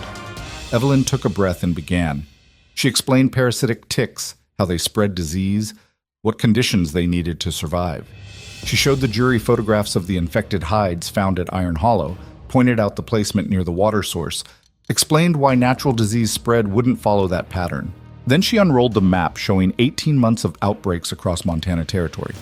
"This is not random chance," she said clearly. "This is systematic, deliberate distribution of an infectious agent designed to cause maximum economic damage to specific properties. And the only person who benefited financially from each outbreak was Victor Crowley." Crowley's lead lawyer, a slick Chicago attorney named Hartwell, objected immediately. "Speculation, Your Honor. The witness is drawing conclusions without direct evidence." "The witness is presenting expert analysis based on documented patterns," Morrison countered. The judge, a stern woman named Catherine Ward, who'd made history as Montana's first female territorial judge, studied the map carefully. "I'll allow it," she said. "Continue, Mrs. Hayes." Evelyn walked the jury through each outbreak, each foreclosure, each property acquisition. She showed them the statistical impossibility of coincidence. She presented chemical analysis proving the parasites on Crowley's branded hides were identical to those found across multiple ranches. It took 3 hours. When she finished, the courtroom was dead silent. Then Hartwell stood for cross-examination, and Evelyn knew the real fight was beginning. "Mrs. Hayes," he said smoothly, "you're not a licensed veterinarian, are you?" "No." "Not a certified livestock inspector?" "No." "In fact, You have no formal credentials in animal medicine at all, do you? I have 7 years of practical research experience under a respected pathologist. That's worth more than any certificate. Your opinion, perhaps. But the fact remains you're testifying as an expert witness without any recognized qualifications. Hartwell smiled. Tell me, how exactly did you come to be living on Mr. Hayes' ranch? Evelyn saw where this was going. I married him. Quite suddenly, I understand. Within days of arriving in Montana territory. Hartwell consulted his notes. Isn't it true you answered a mail-order bride advertisement specifically targeting Mr. Hayes' failing ranch? Yes. And isn't it also true you came to Montana with chemicals, scientific equipment, and a predetermined plan to conduct experiments on his cattle? I came with the knowledge and materials necessary to save his herd from a disease that was killing them. Or, Hartwell said, his voice sharpening, you came to Montana to stage an elaborate fraud, planting evidence on Mr. Hayes' property to frame my client for crimes he didn't commit, all in service of gaining attention for research that the scientific establishment had already rejected as worthless. Coulter started to rise from his seat, but Morrison put a hand on his arm. Evelyn kept her voice level. The research is sound. The evidence is real. And your client's guilt is documented in 18 months of systematic bioterrorism. Alleged bioterrorism, based on your interpretation of circumstantial evidence. Hartwell leaned forward. Mrs. Hayes, isn't the real truth that you're a desperate woman with a grudge against successful cattlemen who manipulated a vulnerable rancher into supporting wild theories because you needed someone to believe your dead father's discredited work? The courtroom erupted. Judge Ward's gavel cracked like a gunshot. Order. Mr. Hartwell, you will confine your questions to the evidence at hand, or I will hold you in contempt. But the damage was done. Evelyn could see the jury's faces shifting, doubt creeping in. A woman with no credentials married suspiciously quickly to a rancher who stood to benefit from accusing his competitor. It was exactly the kind of story that confirmed people's worst assumptions about ambitious women who didn't know their place. No further questions, Hartwell said, sitting down with a satisfied expression. Evelyn stepped down from the witness stand feeling like she'd just lost everything. Dr. Winslow testified next, lending his credentials and authority to Evelyn's findings. He walked through the same evidence, explained the same patterns, reached the same conclusions. The jury listened respectfully, but Evelyn could see they were still uncertain, swayed by Hartwell's insinuations about her motives. The defense called its own experts, veterinarians who testified that blood fever was common, that disease outbreaks happened randomly, that there was no way to prove deliberate infection versus natural spread. It was Evelyn's research against the established scientific consensus. A woman nobody had heard of versus credentialed professionals who'd published papers and taught at universities. The trial lasted 4 days. On the final day, Crowley himself took the stand. He was calm, sympathetic, playing the role of a successful businessman being persecuted by jealous competitors. He claimed the branded hides must have been stolen from his property months ago, that he had no knowledge of any disease-spreading scheme, that he'd simply been buying distressed properties at fair market value. I'm a victim here, he told the jury earnestly. A victim of fraud perpetrated by a desperate rancher and his overly ambitious wife who thought they could destroy my reputation to cover their own financial failures.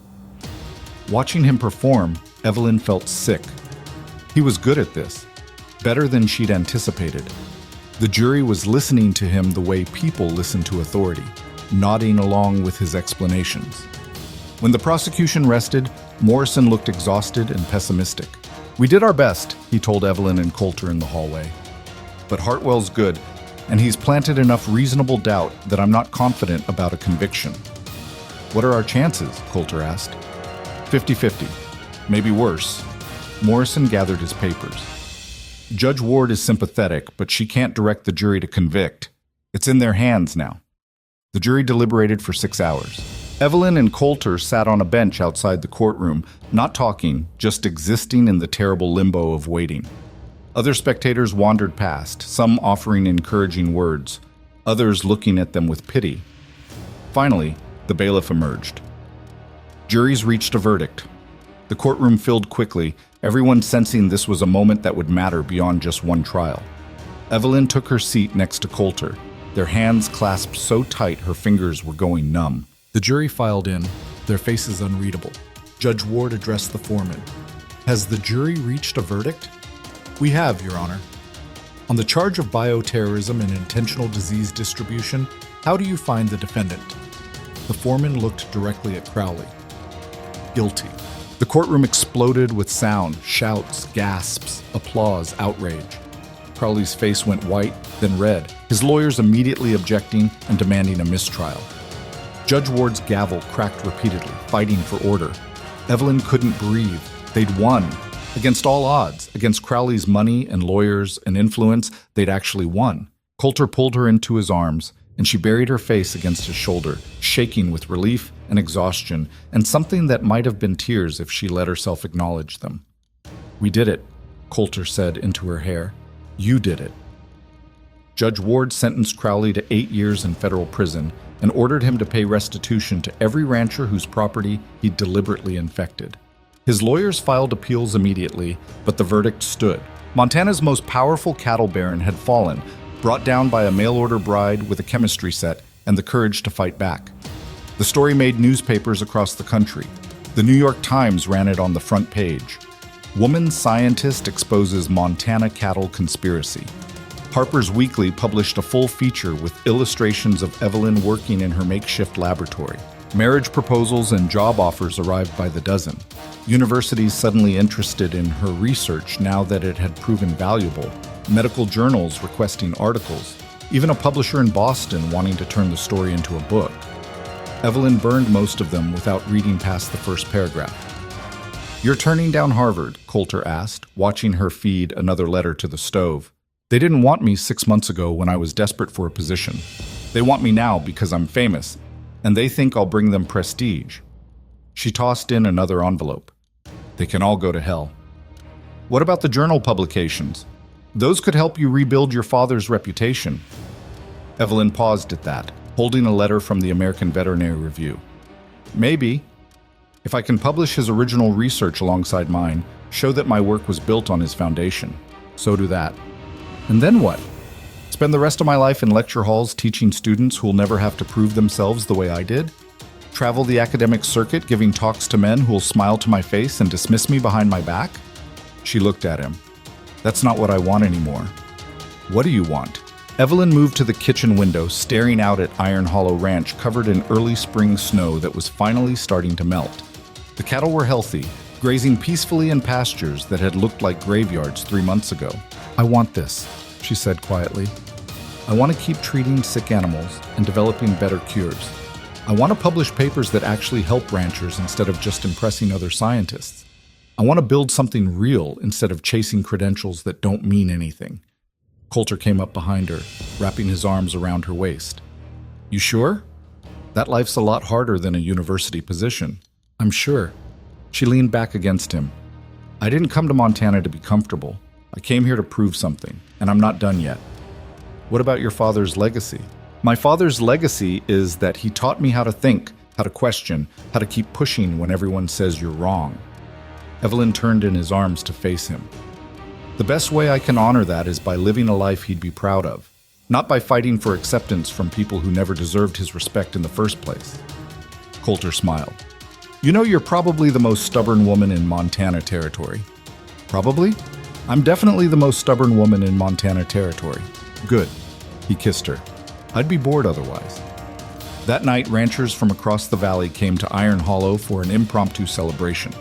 Someone brought whiskey, someone else brought a fiddle, and soon the barn was full of people who'd spent years living in fear of Victor Crowley, finally allowing themselves to believe they might actually be free. Thomas Webb was there, having decided to stay in Montana after all. "Figured if you two could take down Crowley, maybe this territory's worth fighting for after all," he told them. Even the sheriff showed up, looking embarrassed but genuine. "I should have stood up to him years ago," he said to Evelyn. "You did what I was too much of a coward to do. Thank you." Evelyn accepted the gratitude awkwardly, still not comfortable being treated like a hero. She'd just done what needed doing, used the skills her father had taught her to solve a problem no one else would touch. But watching these people celebrate, seeing the hope return to faces that had been marked by resignation and fear, She started to understand that sometimes solving one problem could change everything. Late in the night, after most people had gone home, and the barn was quiet again, Evelyn and Coulter stood together in the doorway watching the stars emerge over the Bitterroot Mountains. "You think Crowley's lawyers will get him out on appeal?" Coulter asked. "Maybe. Probably," Evelyn shrugged. "But it doesn't matter anymore. We proved he's not untouchable. That's worth more than any prison sentence." "How do you figure?" "Because next time someone like him tries to crush people who can't fight back, they'll remember what happened here. They'll remember that a dying rancher and a woman nobody believed stopped him cold." She smiled. "Fear's a powerful weapon, and now he's the one who should be afraid." Coulter pulled her closer. "You're a little bit terrifying sometimes, you know that? You're just figuring that out now?" "No, just appreciating it more." They stayed there until the cold drove them inside. Two people who'd started as strangers bound by desperation and become something neither had names for yet, but both recognized as real. The ranch that had been dying 3 months ago was alive again, saved by science and stubbornness and the refusal to accept that power always wins. And somewhere in Montana Territory, other people watching the Iron Hollow story unfold were starting to believe that maybe, just maybe, they could fight back too. Spring came to Montana like an apology, melting the snow that had buried the valley for months and revealing land that looked ready to start over. The cattle at Iron Hollow grew fat on new grass, their coats glossy and healthy, living proof that Evelyn's cure had worked better than anyone expected. But success brought its own complications. The ranchers who showed up at their door weren't just from Montana anymore. They came from Wyoming, Idaho, even as far as Colorado, men who'd heard about the woman who could cure blood fever and were willing to travel hundreds of miles for a chance to save their herds. Evelyn treated them all. She set up a proper laboratory in the barn, mixing compounds in quantities she'd never attempted before, teaching Coulter the precise measurements and timing required for each treatment. They worked 16-hour days, falling into bed exhausted only to wake before dawn and start again. "You're going to work yourself to death," Coulter told her one morning, finding her already in the barn at 4 a.m. "There's a rancher from Cheyenne arriving today with 12 infected cattle. If I don't have the treatment ready, the treatment can wait an hour while you eat breakfast and sleep like a human being." Evelyn turned to face him, dark circles under her eyes, her hair escaping from its pins. "These people are desperate, Coulter. They're losing everything, just like you were. I can't turn them away because I need rest. You can't help anyone if you collapse from exhaustion." "I'm fine." "You're not fine.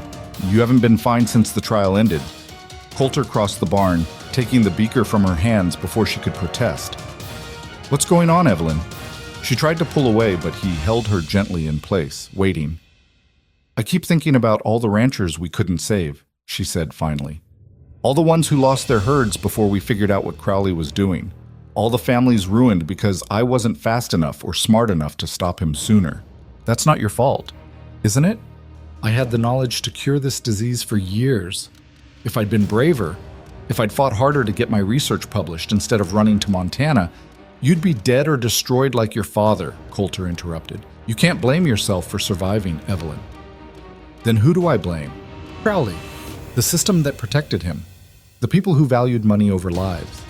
Coulter cupped her face in his hands. "But not yourself. You saved my ranch. You're saving dozens of others. You took down the most powerful man in Montana Territory. That's more than most people accomplish in a lifetime." Evelyn closed her eyes, leaning into his touch. "It doesn't feel like enough. It never does. But you can't carry every rancher's pain on your shoulders." He kissed her forehead. "Come inside. Eat. Rest for an hour. The cure will still be there when you get back." She let him lead her to the house, too tired to keep fighting.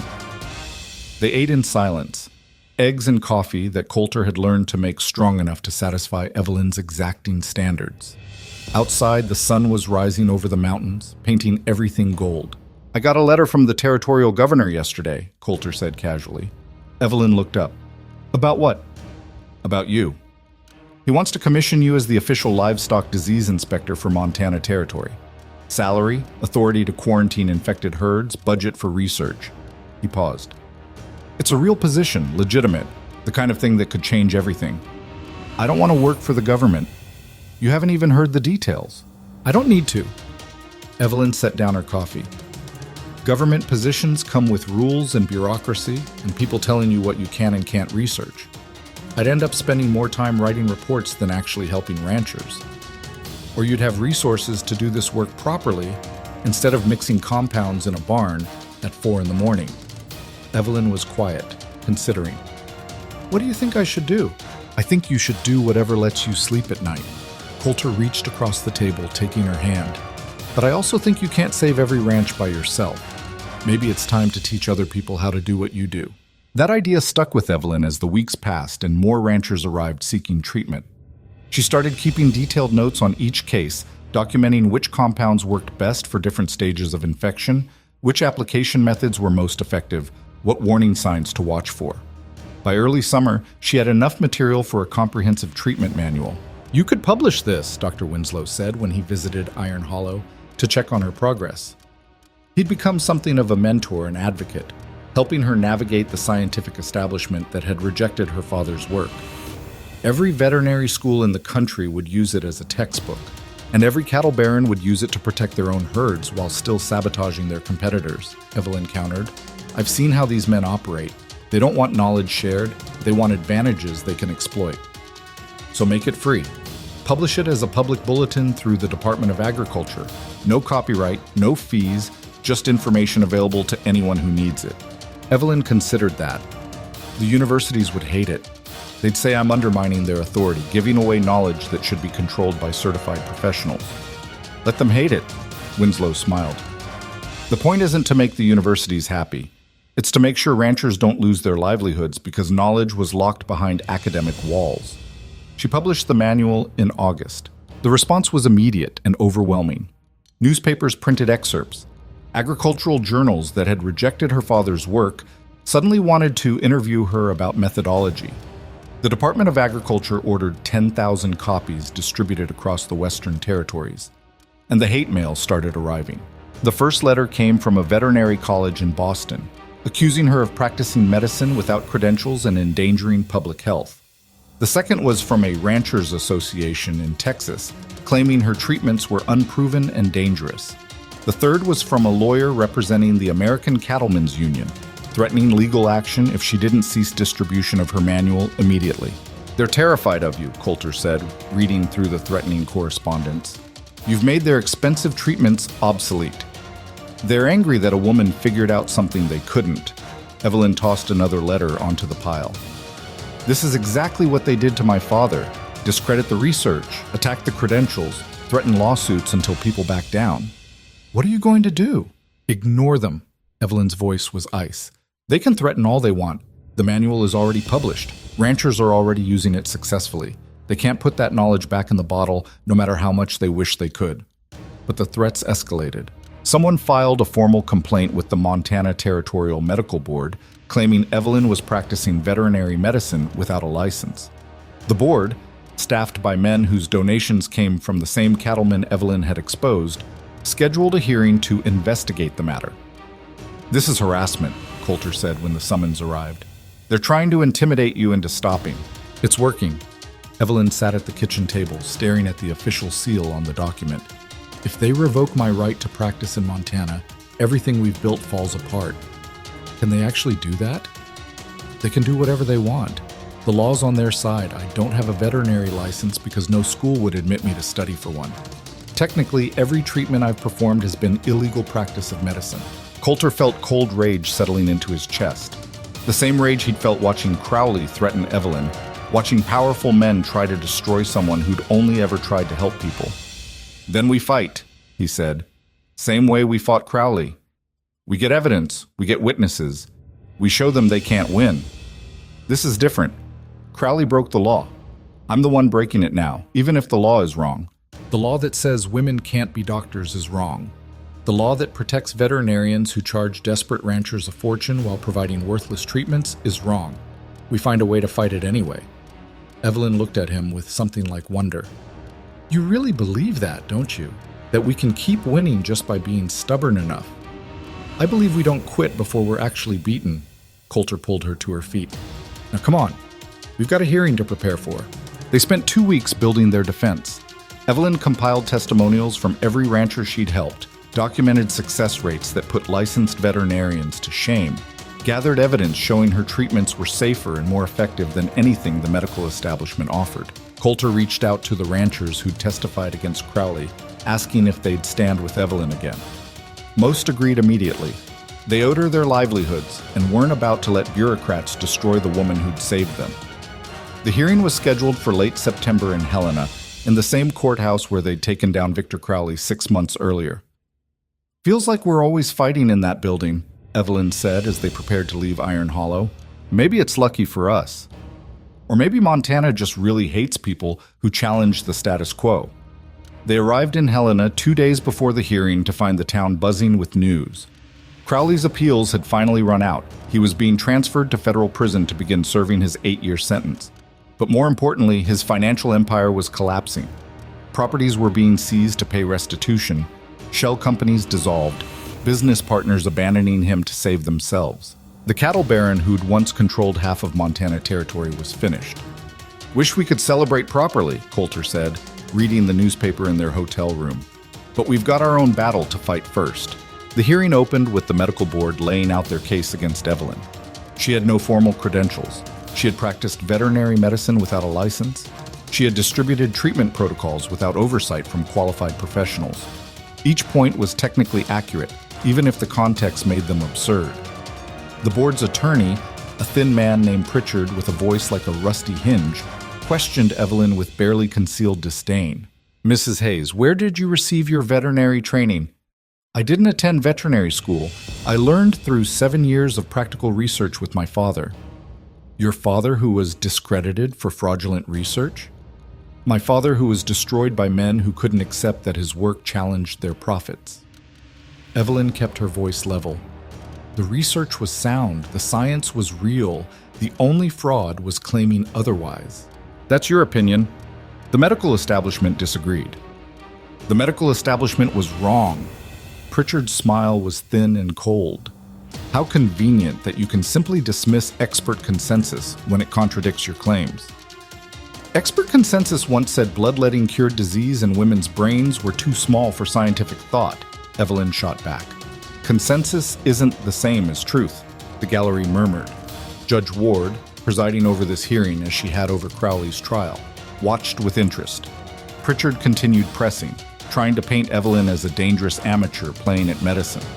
But every time he made a point, Evelyn countered with documented evidence of successful treatments, ranchers whose herds she'd saved, mortality rates that proved her methods worked. "The question isn't whether my treatments work," Evelyn said finally, her patience exhausted. "The question is whether you care more about protecting professional credentials than saving ranchers' livelihoods, because that's what this hearing is really about. Maintaining a system that benefits established veterinarians regardless of whether they're actually helping anyone." "That's a serious accusation, Mrs. Hayes." "It's an accurate one. How many ranchers have lost their herds while waiting for licensed veterinarians to develop treatments that actually work? How many families have been ruined because knowledge was locked behind academic walls?" Evelyn leaned forward. "I published my manual for free because people were dying and I had the cure. If that's illegal, then your laws are protecting the wrong people." The hearing lasted 3 days. Rancher after rancher testified about Evelyn's treatment saving their cattle. Dr. Winslow provided expert testimony confirming her methods were scientifically sound. Even the territorial governor sent a letter supporting her work and requesting the board dismiss the charges. But the medical board was unmoved. On the final day, they delivered their verdict. Evelyn would be prohibited from practicing veterinary medicine in Montana Territory unless she obtained proper credentials from an accredited institution. Since no accredited institution would admit a woman to their veterinary program, it was effectively a lifetime ban. The courtroom erupted in protests. Ranchers shouted at the board members, calling them corrupt and bought. Judge Ward's gavel cracked repeatedly, fighting for order. Evelyn sat perfectly still, feeling everything she'd built crumbling around her.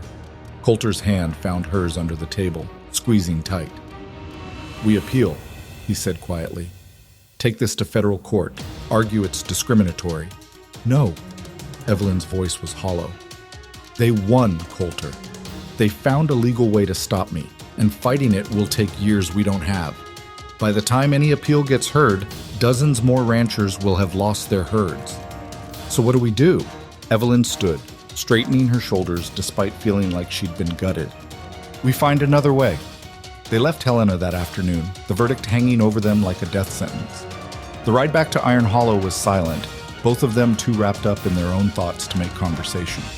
It wasn't until they were home, standing in the barn that had become Evelyn's laboratory, that she finally spoke. "They can't stop me from teaching," she said quietly. Coulter looked up. "What?" "The ruling says I can't practice veterinary medicine. It doesn't say I can't teach other people how to treat their own cattle." Evelyn's mind was racing now, seeing possibilities. "If I train ranchers to use my methods themselves, the medical board has no authority. It's not practicing medicine. It's agricultural education. That's a loophole. That's the only path left." Evelyn turned to face him. "We turn Iron Hollow into a teaching ranch. Invite ranchers here for training courses. Show them how to identify disease, mix treatments, apply cures. Give them the knowledge to save their own herds without needing me or any licensed veterinarian." Coulter thought about it, seeing the brilliance and the danger. "The medical board will try to shut that down too. Let them try. Agricultural education isn't regulated the same way medical practice is. They'd have to convince lawmakers to pass new restrictions, and every rancher in Montana would fight that legislation." She was pacing now, energized by the idea. "We make knowledge so widely available, they can't contain it anymore. Democratize veterinary medicine until the gatekeepers become irrelevant." "That's ambitious. That's necessary." Evelyn stopped pacing, looking at Coulter. "I can't practice medicine myself anymore." "Fine. But I can make sure every rancher in the West knows how to save their own cattle. That's better than what I was doing before. Instead of treating animals one at a time, I'll create an army of people who can do it themselves." Coulter crossed the barn and pulled her into his arms. "You know this is going to make you even more enemies, right? The universities, the veterinary colleges, every establishment that profits from keeping knowledge scarce, they're all going to come after you. Let them come." Evelyn's voice was steel-wrapped in exhaustion. "I'm tired of fighting defensive battles. Time to make them react to us for a change." They started planning that night. Converting the ranch into a teaching facility would require construction, additional barns for housing students, classroom space for lectures, expanded laboratory facilities for practical training. It would cost money they didn't have and time they couldn't spare. But ranchers who'd benefited from Evelyn's treatments started sending donations. Small amounts at first, $10 here, $20 there, but it added up. Thomas Webb offered to handle construction at cost. The territorial governor quietly arranged for a grant from the Agricultural Development Fund. By October, they were ready to begin. The first class arrived in early November. 6 ranchers from across Montana, desperate men who'd lost cattle and couldn't afford licensed veterinarians. Evelyn taught them everything: disease identification, parasite biology, treatment chemistry, application methods. She held nothing back, sharing knowledge that had cost her father his life and her years of struggle. "Why are you giving this away?" one student asked. "You could charge a fortune for this information." "Because knowledge isn't worth anything if people who need it can't access it," Evelyn said. "My father believed that, died believing it. I'm not going to betray that principle just because the system punished him for it." The students learned quickly, motivated by the knowledge that this training could save their livelihoods. They practiced mixing compounds until they could do it blindfolded, studied disease progression until they could diagnose infections at a glance, worked cattle until the treatment application became second nature. After 2 weeks, Evelyn sent them home with detailed manuals and enough supplies to treat their first cases. "Come back if you need help," she told them, "and teach others what you've learned. That's the only way we win, by making this knowledge so widespread they can't suppress it anymore." The students went home and saved their herds. Then they taught their neighbors. Those neighbors taught others. Knowledge spread like wildfire across Montana territory and beyond, carried by ranchers who'd been given tools to fight diseases that had previously meant certain ruin. By spring, Iron Hollow Ranch had trained 40 ranchers. By summer, that number was over 100. Students came from Wyoming, Idaho, the Dakotas, even as far as Kansas and Nebraska. They slept in the new bunkhouse Coulter had built, studied in the converted barn, practiced on cattle that Evelyn kept specifically for training purposes. The ranch that had been dying a year ago was now the center of an agricultural revolution. But success came with attention Evelyn didn't want. The American Veterinary Medical Association filed a lawsuit claiming Iron Hollow was operating an unlicensed educational institution. The Montana Medical Board tried to shut down the training program as illegal medicine instruction. Threatening letters arrived weekly, some from professional organizations, others from anonymous senders promising violence if Evelyn didn't stop. Maybe we should hire security, Coulter suggested, after finding a particularly graphic death threat. We can't afford security. We can't afford you getting killed either. Evelyn set down the letter, her hands remarkably steady. They're trying to scare us into quitting. If we bring in armed guards, it looks like we think we're doing something wrong. Like we're afraid. We should be afraid. These people destroyed your father. They tried to destroy you. They're not going to stop just because we keep fighting. I know. Evelyn met his eyes. But I also know that if we quit now, everything we've done means nothing. Every rancher we've trained, every herd we've saved, every person who believed we could change things, they all lose if we back down. I'm not suggesting we quit. I'm suggesting we protect ourselves while we fight. Fair enough. Evelyn thought about it. Talk to Webb. See if he knows anyone reliable who needs work. But make it clear they're here to help run the ranch, not to play bodyguard. I won't give our enemies the satisfaction of thinking they've intimidated us. Webb recommended 2 men, former soldiers who'd settled in Montana after the war and were looking for steady employment. They arrived at Iron Hollow a week later, ostensibly hired as ranch hands, but clearly capable of much more. The threats continued, but nothing materialized beyond words. Then, in late summer, Dr. Winslow arrived at the ranch looking grim. The AVMA lawsuit is moving forward, he told Evelyn and Coulter. They've convinced a federal judge that you're operating an unlicensed school and practicing medicine by proxy through your students. The hearing is scheduled for October in Denver. Can we win? Coulter asked. I don't know. The legal precedents are unclear. This is new territory, literally and legally. Winslow paused. But you should know they're bringing serious firepower. 3 lawyers from Chicago, expert witnesses from every major veterinary college. Character assassination that'll make Crowley's defense team look gentle. Let me guess, Evelyn said. They're going to paint me as a dangerous charlatan destroying professional standards and endangering public health. That's the general strategy, yes. Evelyn laughed, a harsh, bitter sound.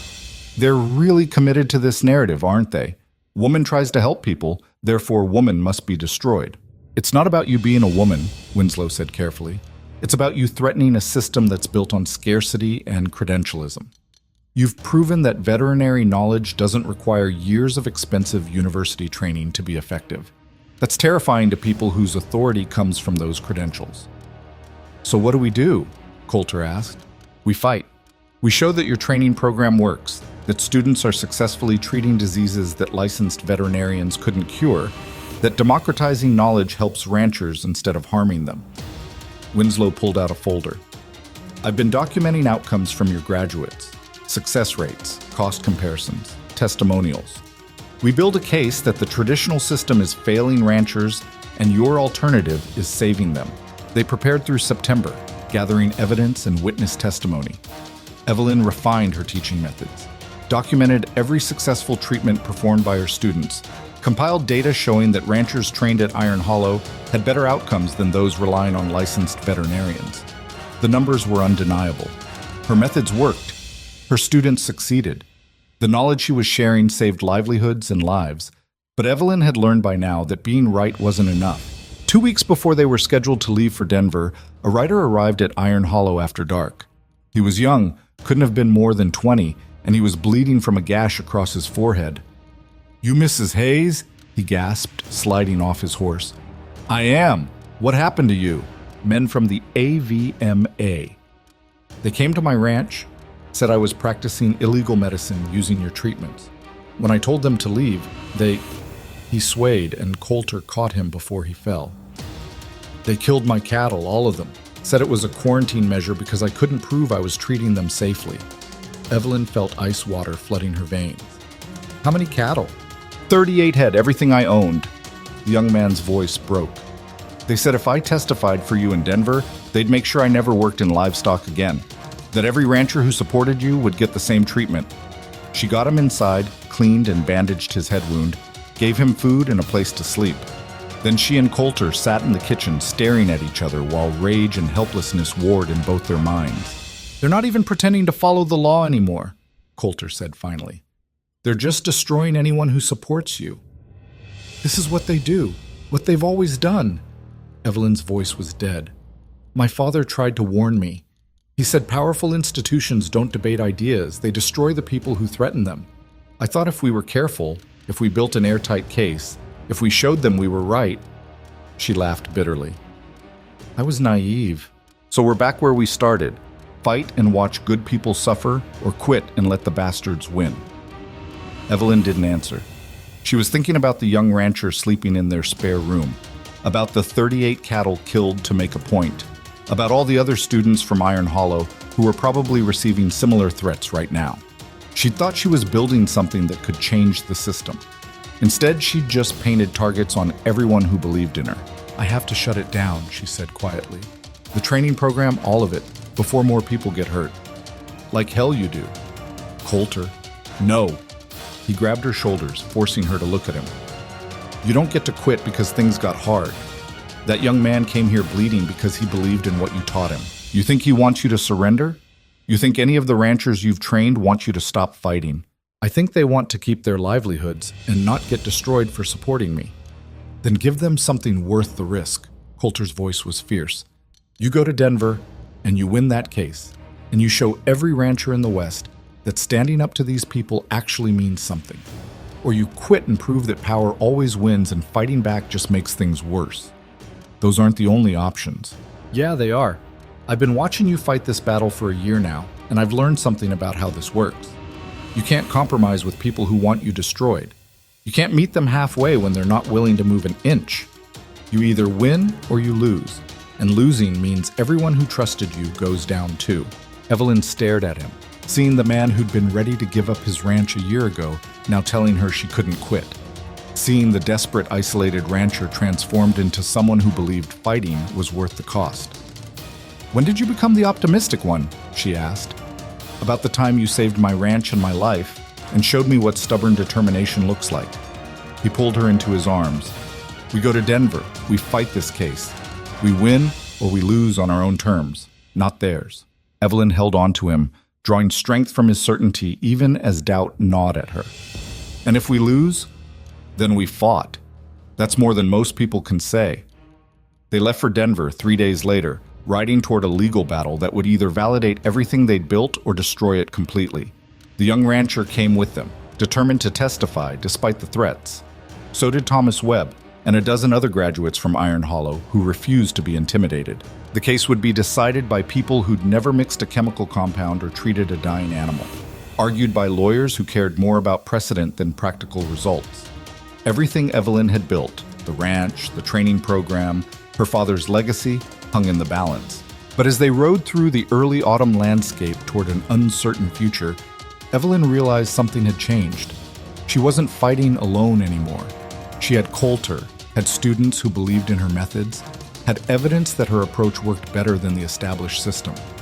Maybe that would be enough. And if it wasn't, well, at least she'd gone down swinging. Denver was bigger and louder than Helena, a city that had grown fat on silver money and railroad connections. The federal courthouse sat in the center of downtown like a monument to authority, all marble columns and brass fixtures designed to remind people that the law was vast and they were small.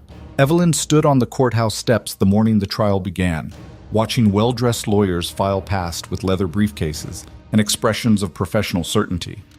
The AVMA had brought their entire legal arsenal, 5 attorneys, a dozen expert witnesses, and enough documentation to fill 3 wagons. "They're trying to bury us in paperwork," Coulter observed, standing beside her. "They're trying to make this look complicated when it's actually simple." Evelyn adjusted her hat, a practical affair that marked her as exactly what she was, a working rancher's wife, not a society lady playing at science. "Either my methods work or they don't. Either students I've trained are successfully treating cattle or they're not. The rest is just noise." Dr. Winslow joined them, looking nervous. The AVMA brought Dr. Harrison Blackwell as their primary expert witness. He wrote the veterinary licensing standards for 3 states and sits on the accreditation board for every major vet school in the country. So he's the gatekeeper, Evelyn said. He's the wall, and he spent 30 years building that wall specifically to keep people like you out. The courtroom filled quickly. Journalists from newspapers across the West, ranchers who'd traveled to watch the proceedings, representatives from agricultural colleges and livestock associations. Evelyn recognized some of the faces from her training classes, men who'd risked everything to learn methods the establishment claimed were dangerous. The judge was a gray-haired man named Thornton who looked like he'd rather be anywhere else. He called the court to order with visible reluctance, clearly aware this case would set precedents neither side would like. The AVMA's lead attorney was a woman named Margaret Sinclair, which surprised Evelyn until Sinclair began speaking. She had the sharp precision of someone who'd fought twice as hard for half the recognition, and she'd apparently decided that destroying other women was how you proved you belonged. Your Honor, Sinclair began, this case concerns the systematic undermining of professional veterinary standards by an unlicensed individual operating under the guise of agricultural education. Mrs. Hayes has trained over 100 people to practice complex medical procedures without oversight, supervision, or any verification of competency. The result has been numerous instances of improper treatment, animal suffering, and public health risks. Evelyn felt Coulter tense beside her, but she put a hand on his arm. Let them make their case. The truth would speak louder than outrage. Sinclair called witness after witness, veterinarians who testified about the dangers of unregulated practice, medical board officials who explained licensing requirements, even a rancher whose cattle had died after he tried to use Evelyn's methods incorrectly. Mr. Peterson, Sinclair said to the rancher, can you describe what happened when you attempted to treat your cattle using Mrs. Hayes's published protocols? Peterson was a heavy man with nervous hands. I mixed the compounds like the manual said, but the cattle got worse instead of better. Lost 6 head before I called a real veterinarian. And what did the licensed veterinarian tell you about the treatment you'd attempted? Said I'd used the wrong concentration, that the manual was too complicated for someone without proper training to follow safely. Sinclair turned to the jury. This is what happens when complex medical knowledge is distributed without proper safeguards. Well-meaning people attempt procedures they don't understand, and animals suffer as a result.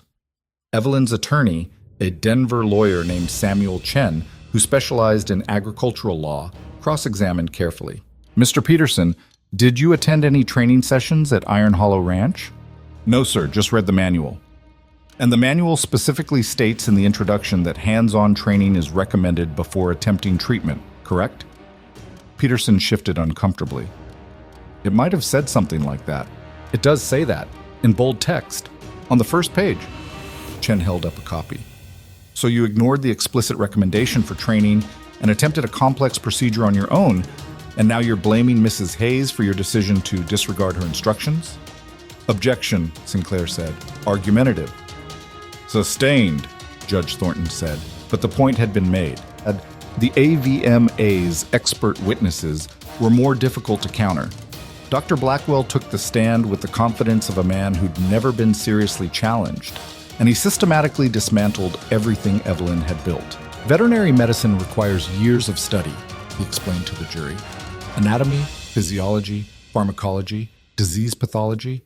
These subjects cannot be adequately taught in a 2-week course at a ranch. Mrs. Hayes may have good intentions, but she's creating a generation of dangerously undertrained practitioners who will cause more harm than good. Dr. Blackwell, Sinclair said, in your professional opinion, are Mrs. Hayes's published treatment protocols safe for use by unlicensed individuals? Absolutely not. The chemical compounds she recommends are highly toxic. The dosing requires precise calculation based on animal weight, infection stage, and individual health factors. Even trained veterinarians sometimes miscalculate. Giving these protocols to ranchers with no medical background is unconscionable. Chen's cross-examination tried to poke holes in Blackwell's testimony, but the man was too experienced, too credentialed, too certain. He had the weight of institutional authority behind every word, and the jury listened like parishioners receiving gospel. Evelyn watched it happen with a sinking feeling. They were losing. Then it was the defense's turn to present their case. Chen called rancher after rancher who'd been trained at Iron Hollow, men who testified about cattle saved, Herds recovered, livelihoods rescued from the edge of ruin. The young man whose cattle had been killed by AVM. Enforcers took the stand and described in detail how Evelyn's methods had worked perfectly until he'd been threatened into stopping. They said I was practicing illegal medicine, he told the jury, his voice shaking with anger. But all I did was save my own animals using knowledge Mrs. Hayes gave me for free. How is that a crime? Dr. Winslow testified about the scientific validity of Evelyn's research, the documented success rates, the careful methodology she'd developed. He brought data showing that ranchers trained at Iron Hollow had better outcomes than those using licensed veterinarians in the same regions. But data and testimonials weren't enough against the weight of institutional disapproval. Finally, Chen called Evelyn to the stand. She walked to the witness box, feeling every eye in the courtroom on her, aware that this moment would determine everything. Not just the case, but whether the year of fighting had meant anything at all. Chen led her through her background, her father's research, the destruction of his reputation, her journey to Montana, and the development of her cure for blood fever. Evelyn spoke clearly, refusing to show the fear gnawing at her insides. Mrs. Hayes, Chen said, why did you publish your treatment manual for free instead of charging for the information? Because knowledge isn't mine to hoard. My father believed that scientific research should serve people, not profit. I was honoring that principle. And the training program at Iron Hollow? What's the purpose of that? To give ranchers tools to save their own animals. Most can't afford licensed veterinarians. Most live too far from cities to get help when they need it. I wanted to make sure distance and poverty didn't mean watching your livelihood die because you couldn't access treatment. Some have argued you're undermining professional standards and creating dangerous practitioners. How do you respond to that? Evelyn turned to face the jury directly. I'm not undermining standards. I'm questioning who gets to set them and why. The current system says only people who can afford expensive university education should have access to medical knowledge. But the ranchers I've trained are just as capable of learning chemistry and biology as any medical student. They just haven't been given the opportunity. I'm giving them that opportunity. Then Sinclair stood for cross-examination, and Evelyn knew the real battle was starting. Mrs. Hayes, you have no formal veterinary credentials, correct? Correct? No medical degree of any kind? None recognized by accredited institutions, no. Yet you claim to be qualified to teach complex medical procedures to others? I claim to have developed effective treatments through rigorous research and testing. Whether institutions recognize that work is irrelevant to whether it functions. Sinclair's eyes narrowed. You're very confident in your abilities. I'm confident in my results. There's a difference. Let's talk about those results. You mentioned that most ranchers can't afford licensed veterinarians. Isn't it true that your free training actually costs students 2 weeks of their time plus travel expenses to reach your ranch? Yes, and that many of your students have reported difficulty successfully applying your methods after returning home? Some students struggle initially, yes. That's why we offer ongoing support and encourage them to return for additional training if needed. So your 2-week course isn't actually sufficient to safely perform these procedures? Evelyn felt the trap closing. Medical education is ongoing. Even licensed veterinarians continue learning throughout their careers. My students are no different. They need practice and experience to become proficient. Yet you send them home after 2 weeks to experiment on animals with toxic chemicals. Sinclair's voice sharpened. Mrs. Hayes, how many cattle have died because your undertrained students made mistakes? I don't have exact numbers. You don't track the failures, only the successes. I track what students report to me. Some failures are inevitable in any medical practice, whether performed by my students or licensed veterinarians. But licensed veterinarians have malpractice insurance, oversight boards, and years of formal education to minimize those failures. Your students have a 2-week course and a manual. Sinclair paused for effect. Isn't the truth that you're more interested in spreading your father's discredited research than in actually helping ranchers? That this whole operation is about vindicating him rather than providing safe, effective treatment? Coulter half rose from his seat, but Evelyn caught his eye and shook her head slightly. She turned back to Sinclair, keeping her voice level despite the rage building in her chest. My father's research was destroyed by people who valued profit over truth. Everything I've done since has been about proving they were wrong, not for his sake, but because knowledge they tried to bury could save lives if people were allowed to access it. So yes, this is about vindication, but it's also about showing that the system you represent, the one that prioritizes credentials over competence and gatekeeps knowledge to maintain authority, that system fails the people it's supposed to serve. That's a lovely speech, Mrs. Hayes, but it doesn't answer my question about dead cattle. Then let me be clear. Some animals die despite treatment. Some students make mistakes. But the ranchers I've trained save far more cattle than they lose, and they do it at a fraction of the cost licensed veterinarians charge. If your system worked, I wouldn't have students lining up for training. The fact that over 100 ranchers have sought me out proves the established veterinary system is failing them. Sinclair smiled coldly. Or it proves that desperate people will grasp at any solution, even dangerous ones, when they're out of options. The cross-examination continued for another hour, Sinclair attacking from every angle, questioning Evelyn's motives, her competence, her results, even her marriage to Coulter. By the time she was dismissed from the stand, Evelyn felt like she'd been in a fist fight. Chen did his best in closing arguments, emphasizing the success stories and the need for accessible veterinary knowledge. But Sinclair's closing was devastating.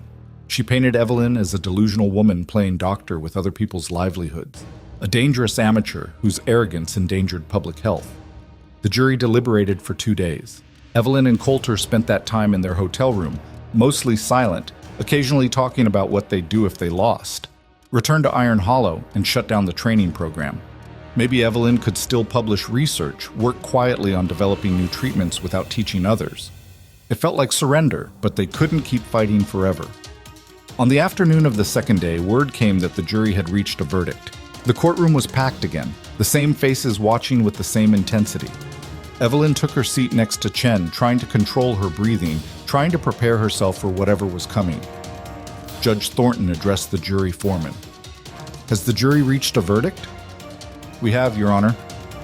On the question of whether the defendant has operated an unlicensed educational institution in violation of territorial medical practice laws, how do you find? The foreman, a middle-aged rancher from eastern Colorado, looked directly at Evelyn. We find the defendant not guilty. The courtroom exploded. Cheering from the ranchers in attendance, shouts of outrage from the AVMA representatives, reporters scrambling to get statements. Judge Thornton's gavel cracked repeatedly, fighting for order. Evelyn couldn't breathe, couldn't process what she'd just heard. Not guilty.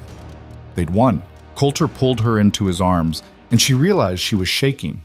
Relief and exhaustion, and something like disbelief flooded through her in waves. But Judge Thornton wasn't finished. However, he said, his voice cutting through the noise, this court recognizes the concerns raised about public safety and professional standards. Therefore, I am issuing the following order. Mrs. Hayes may continue operating her educational program, but she must implement certification standards for graduates, maintain records of student outcomes, and submit to periodic review by territorial agricultural authorities. Additionally, her published materials must include clear disclaimers about the risks of improper application and the recommendation for hands-on training. It wasn't a complete victory. It was compromised. The court's way of saying Evelyn could continue but under supervision, regulated but not shut down. Chen leaned over. Take it, he whispered. This is better than we had any right to hope for. Evelyn nodded, not trusting her voice. The trial ended with both sides claiming victory. The AVMA insisted the oversight requirements proved Evelyn's methods needed regulation. Evelyn's supporters celebrated that she'd been allowed to continue teaching at all. But as Evelyn left the courthouse and saw the crowd of ranchers waiting to thank her, to shake her hand, to tell her what her training had meant to their families, she realized something important. She'd changed the conversation. Before Iron Hollow, veterinary knowledge had been locked behind institutional walls, accessible only to those with money and credentials. Now there was an alternative.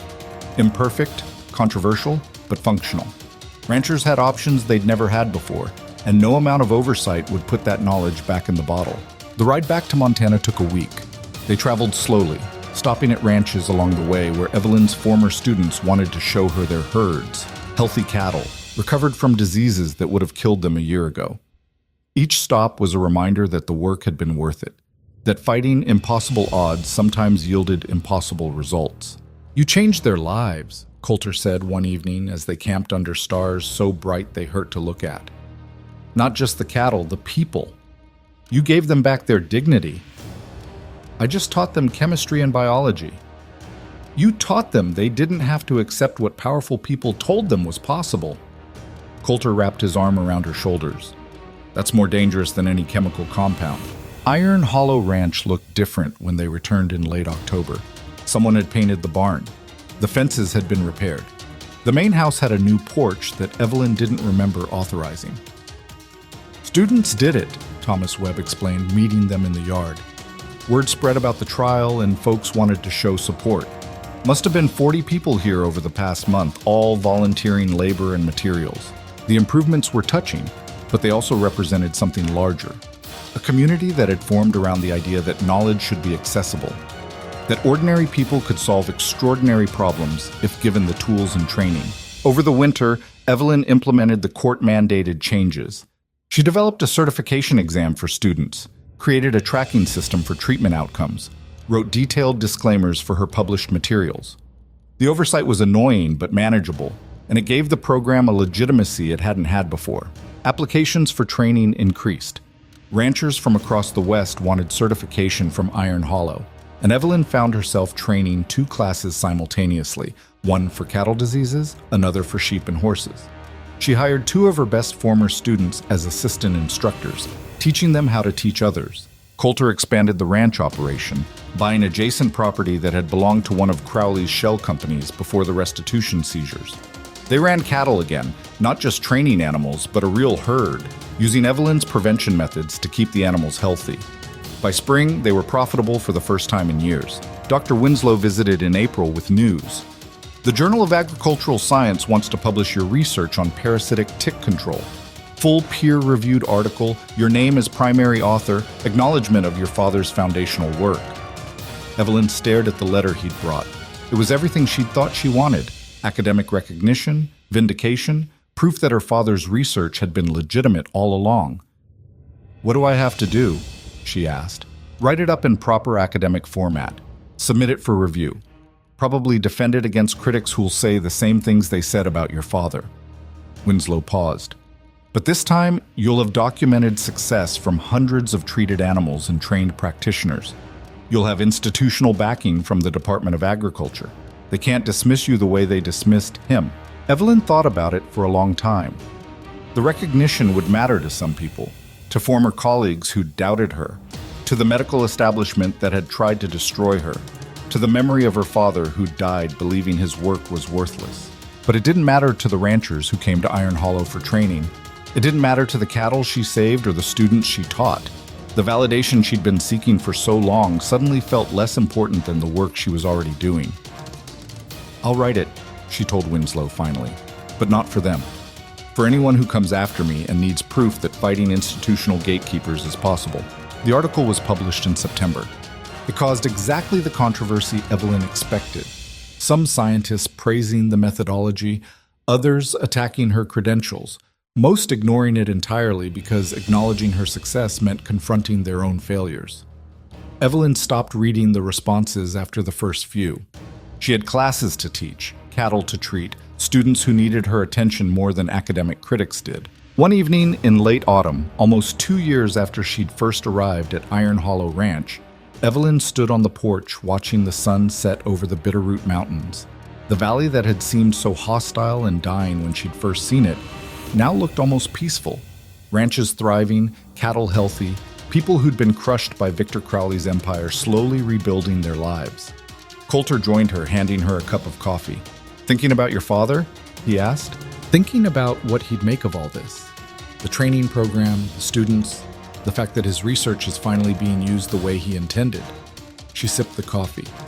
"I spent so long trying to vindicate him, to prove the people who destroyed his reputation were wrong. But I'm not sure that was ever really possible." "Why not? You proved his research works, got it published, built a whole program around his methods. But the people who destroyed him, they're still in power, still controlling institutions and gatekeeping knowledge and crushing anyone who threatens their authority. I changed some things on the margins, but the system that killed him is still intact." Coulter was quiet for a moment. Maybe that's not the point.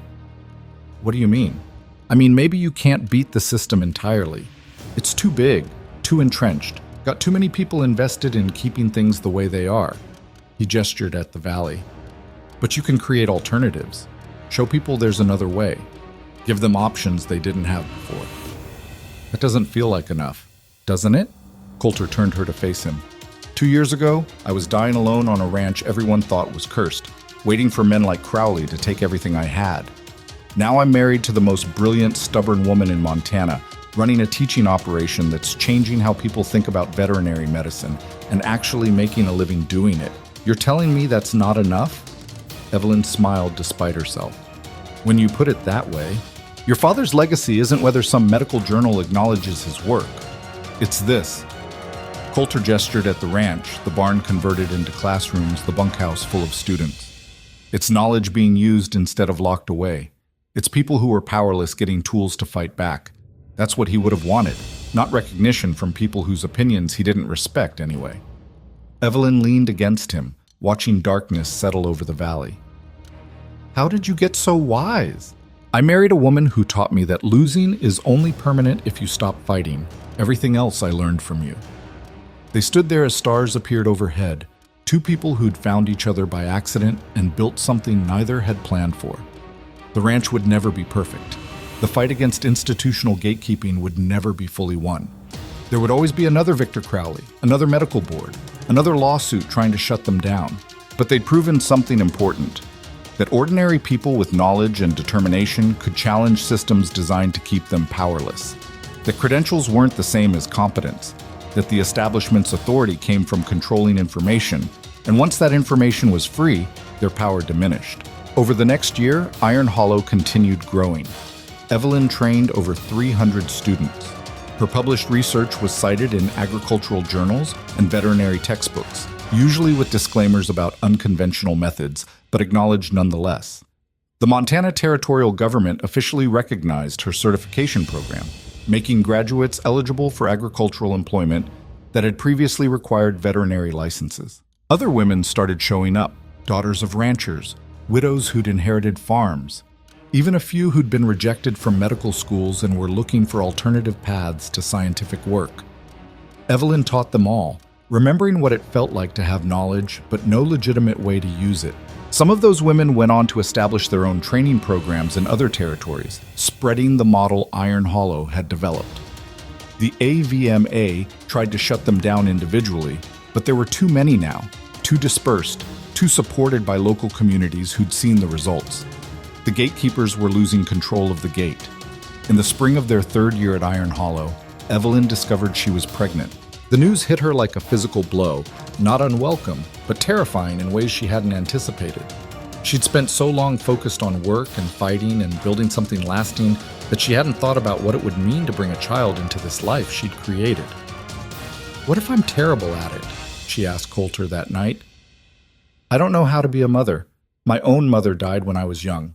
I've spent my entire life focused on science and research, not raising children. You'll figure it out the same way you figured out everything else, Coulter said, by being stubborn and brilliant and refusing to accept that you can't do something just because it's difficult. That's not how parenting works. Maybe not, but I'd rather have a child raised by someone who fights for what they believe in than someone who always takes the safe path. He put his hand on her stomach.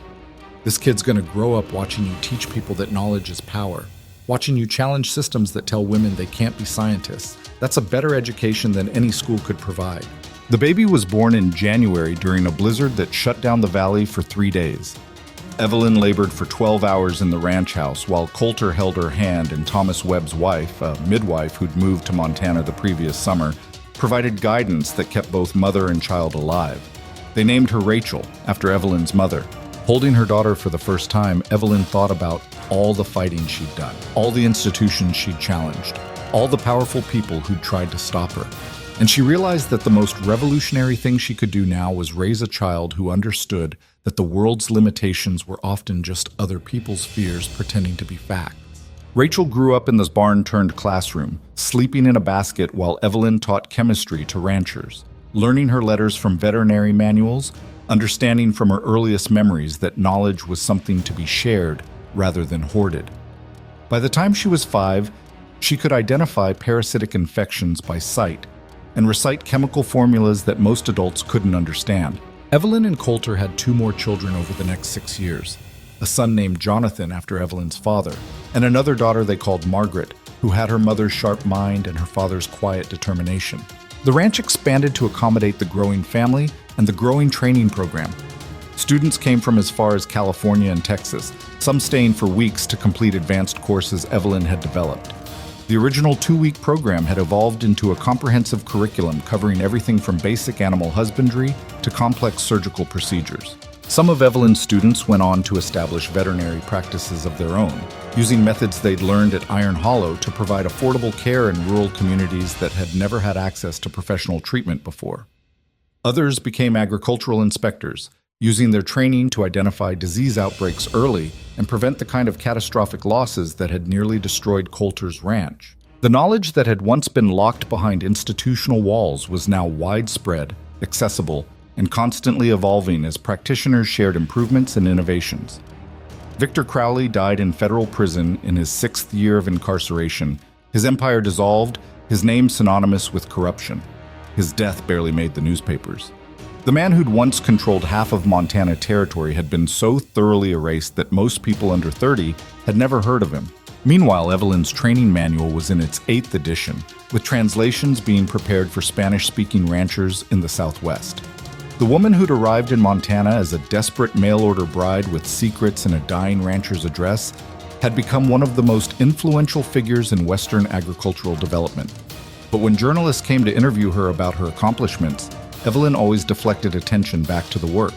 "I didn't do anything special," she told a reporter from the San Francisco Chronicle when Rachel was 10. "I just refused to accept that knowledge should belong to institutions instead of people who need it. Anyone could have done the same thing if they'd been willing to fight for it." "But most people aren't willing to fight institutional power the way you did," the reporter pressed. "What made you different?" Evelyn thought about her father dying with his reputation destroyed, about arriving at Iron Hollow Ranch with nothing but determination and dangerous ideas, about standing in courtrooms and facing down lawyers who wanted to silence her. "I didn't have anything left to lose," she said finally. "When you've already lost everything that matters, fighting becomes easier. You stop caring about consequences because the worst thing that could happen already happened." "And now? Now that you've built all this, the ranch, the training program, your family, don't you have things to lose again?" "Of course. But I also know that the things worth having are the things you're willing to fight for. I fought for this life. If someone tries to take it, I'll fight to keep it. That's not bravery. It's just understanding that nothing valuable comes without cost." The interview ran on the front page with a photograph of Evelyn in her laboratory, surrounded by beakers and Bunsen burners and the tools of scientific inquiry. She looked tired and determined and completely at home in a space most people still thought women didn't belong. Letters arrived from all over the country. Women thanking her for proving they could be scientists, young people asking how to pursue unconventional education paths, even some from academic institutions inviting her to lecture or accept honorary degrees.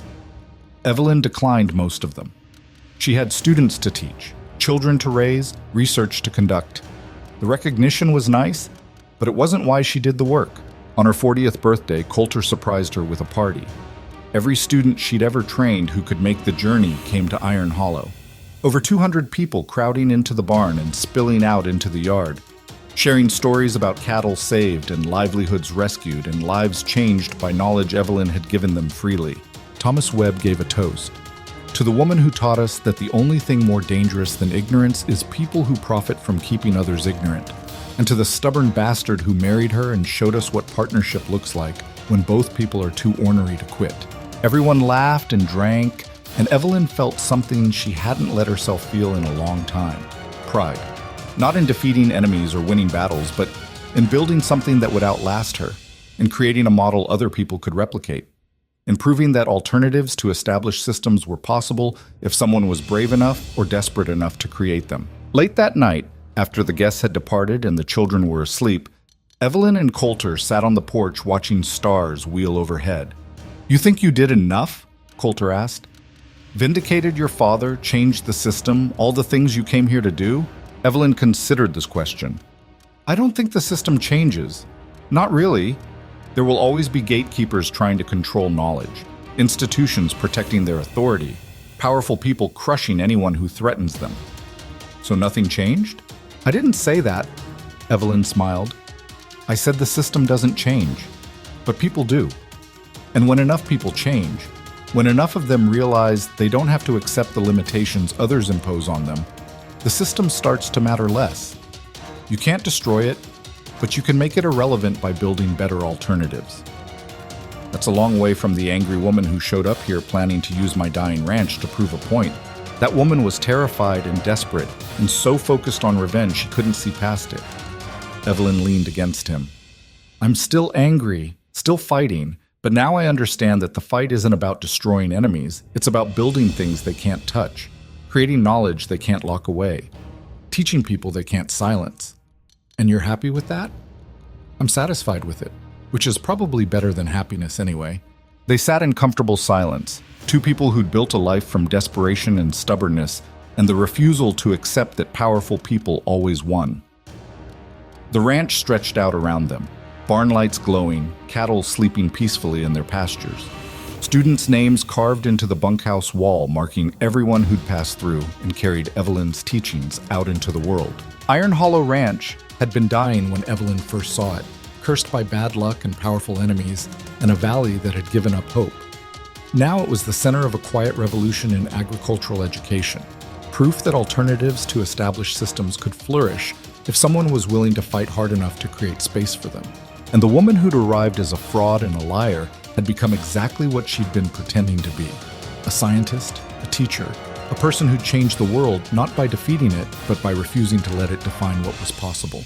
Years later, when Evelyn was old and her children were running the training program themselves, a young woman arrived at Iron Hollow with a familiar story. She'd been rejected from medical schools because of her gender, told her research was worthless because she lacked credentials, driven out of her home state by men who saw her intelligence as a threat. I don't know what to do, the young woman said, sitting in Evelyn's kitchen. I have knowledge that could help people, but no one will listen to me. The system won't let me in. Evelyn, gray-haired now but with eyes just as sharp, smiled. Then stop trying to get in, she said. Build something outside the system. Create alternatives they can't control. Make yourself too useful to ignore and too widespread to shut down. How? The same way anyone does anything worth doing, by being willing to fight, by accepting that you'll fail sometimes and get back up anyway, by understanding that the institutions protecting their power aren't actually that strong. They just want you to think they are. Evelyn poured coffee for both of them. The world tells women like us that we can't do things. Our job is to prove them wrong so thoroughly they can't deny it anymore. The young woman left Iron Hollow 2 weeks later with training and techniques no university taught, and knowledge the medical establishment tried to suppress. She went on to establish her own program in Oregon, then another in Nevada, spreading the model Evelyn had developed. The revolution continued, and in the Bitterroot Valley of Montana, on a ranch that had once been dying but was now thriving, an old woman taught chemistry to ranchers and raised grandchildren who understood that the only real limitations were the ones you accepted. The story of Iron Hollow Ranch became legend in agricultural circles. The mail-order bride who'd saved a dying ranch and changed veterinary medicine. The rancher who'd fought beside her. The empire of knowledge they'd built from nothing but determination and dangerous ideas. But to Evelyn, it was simpler than that. She'd arrived in Montana with nothing left to lose and everything to prove. She'd fought institutions designed to crush her, survived attempts to silence her, and built something that would outlast everyone who'd tried to stop her. She'd won not by defeating her enemies, but by making them irrelevant. And in the end, that was the only victory that mattered, proving that the world's limitations were just other people's fears, and that anyone brave enough or desperate enough could build alternatives that rendered those limitations meaningless. The ranch still stood, the students still came, the knowledge still spread. And somewhere in Montana, under stars that had watched the whole story unfold, the legacy of one woman's refusal to accept defeat continued changing lives. That was enough.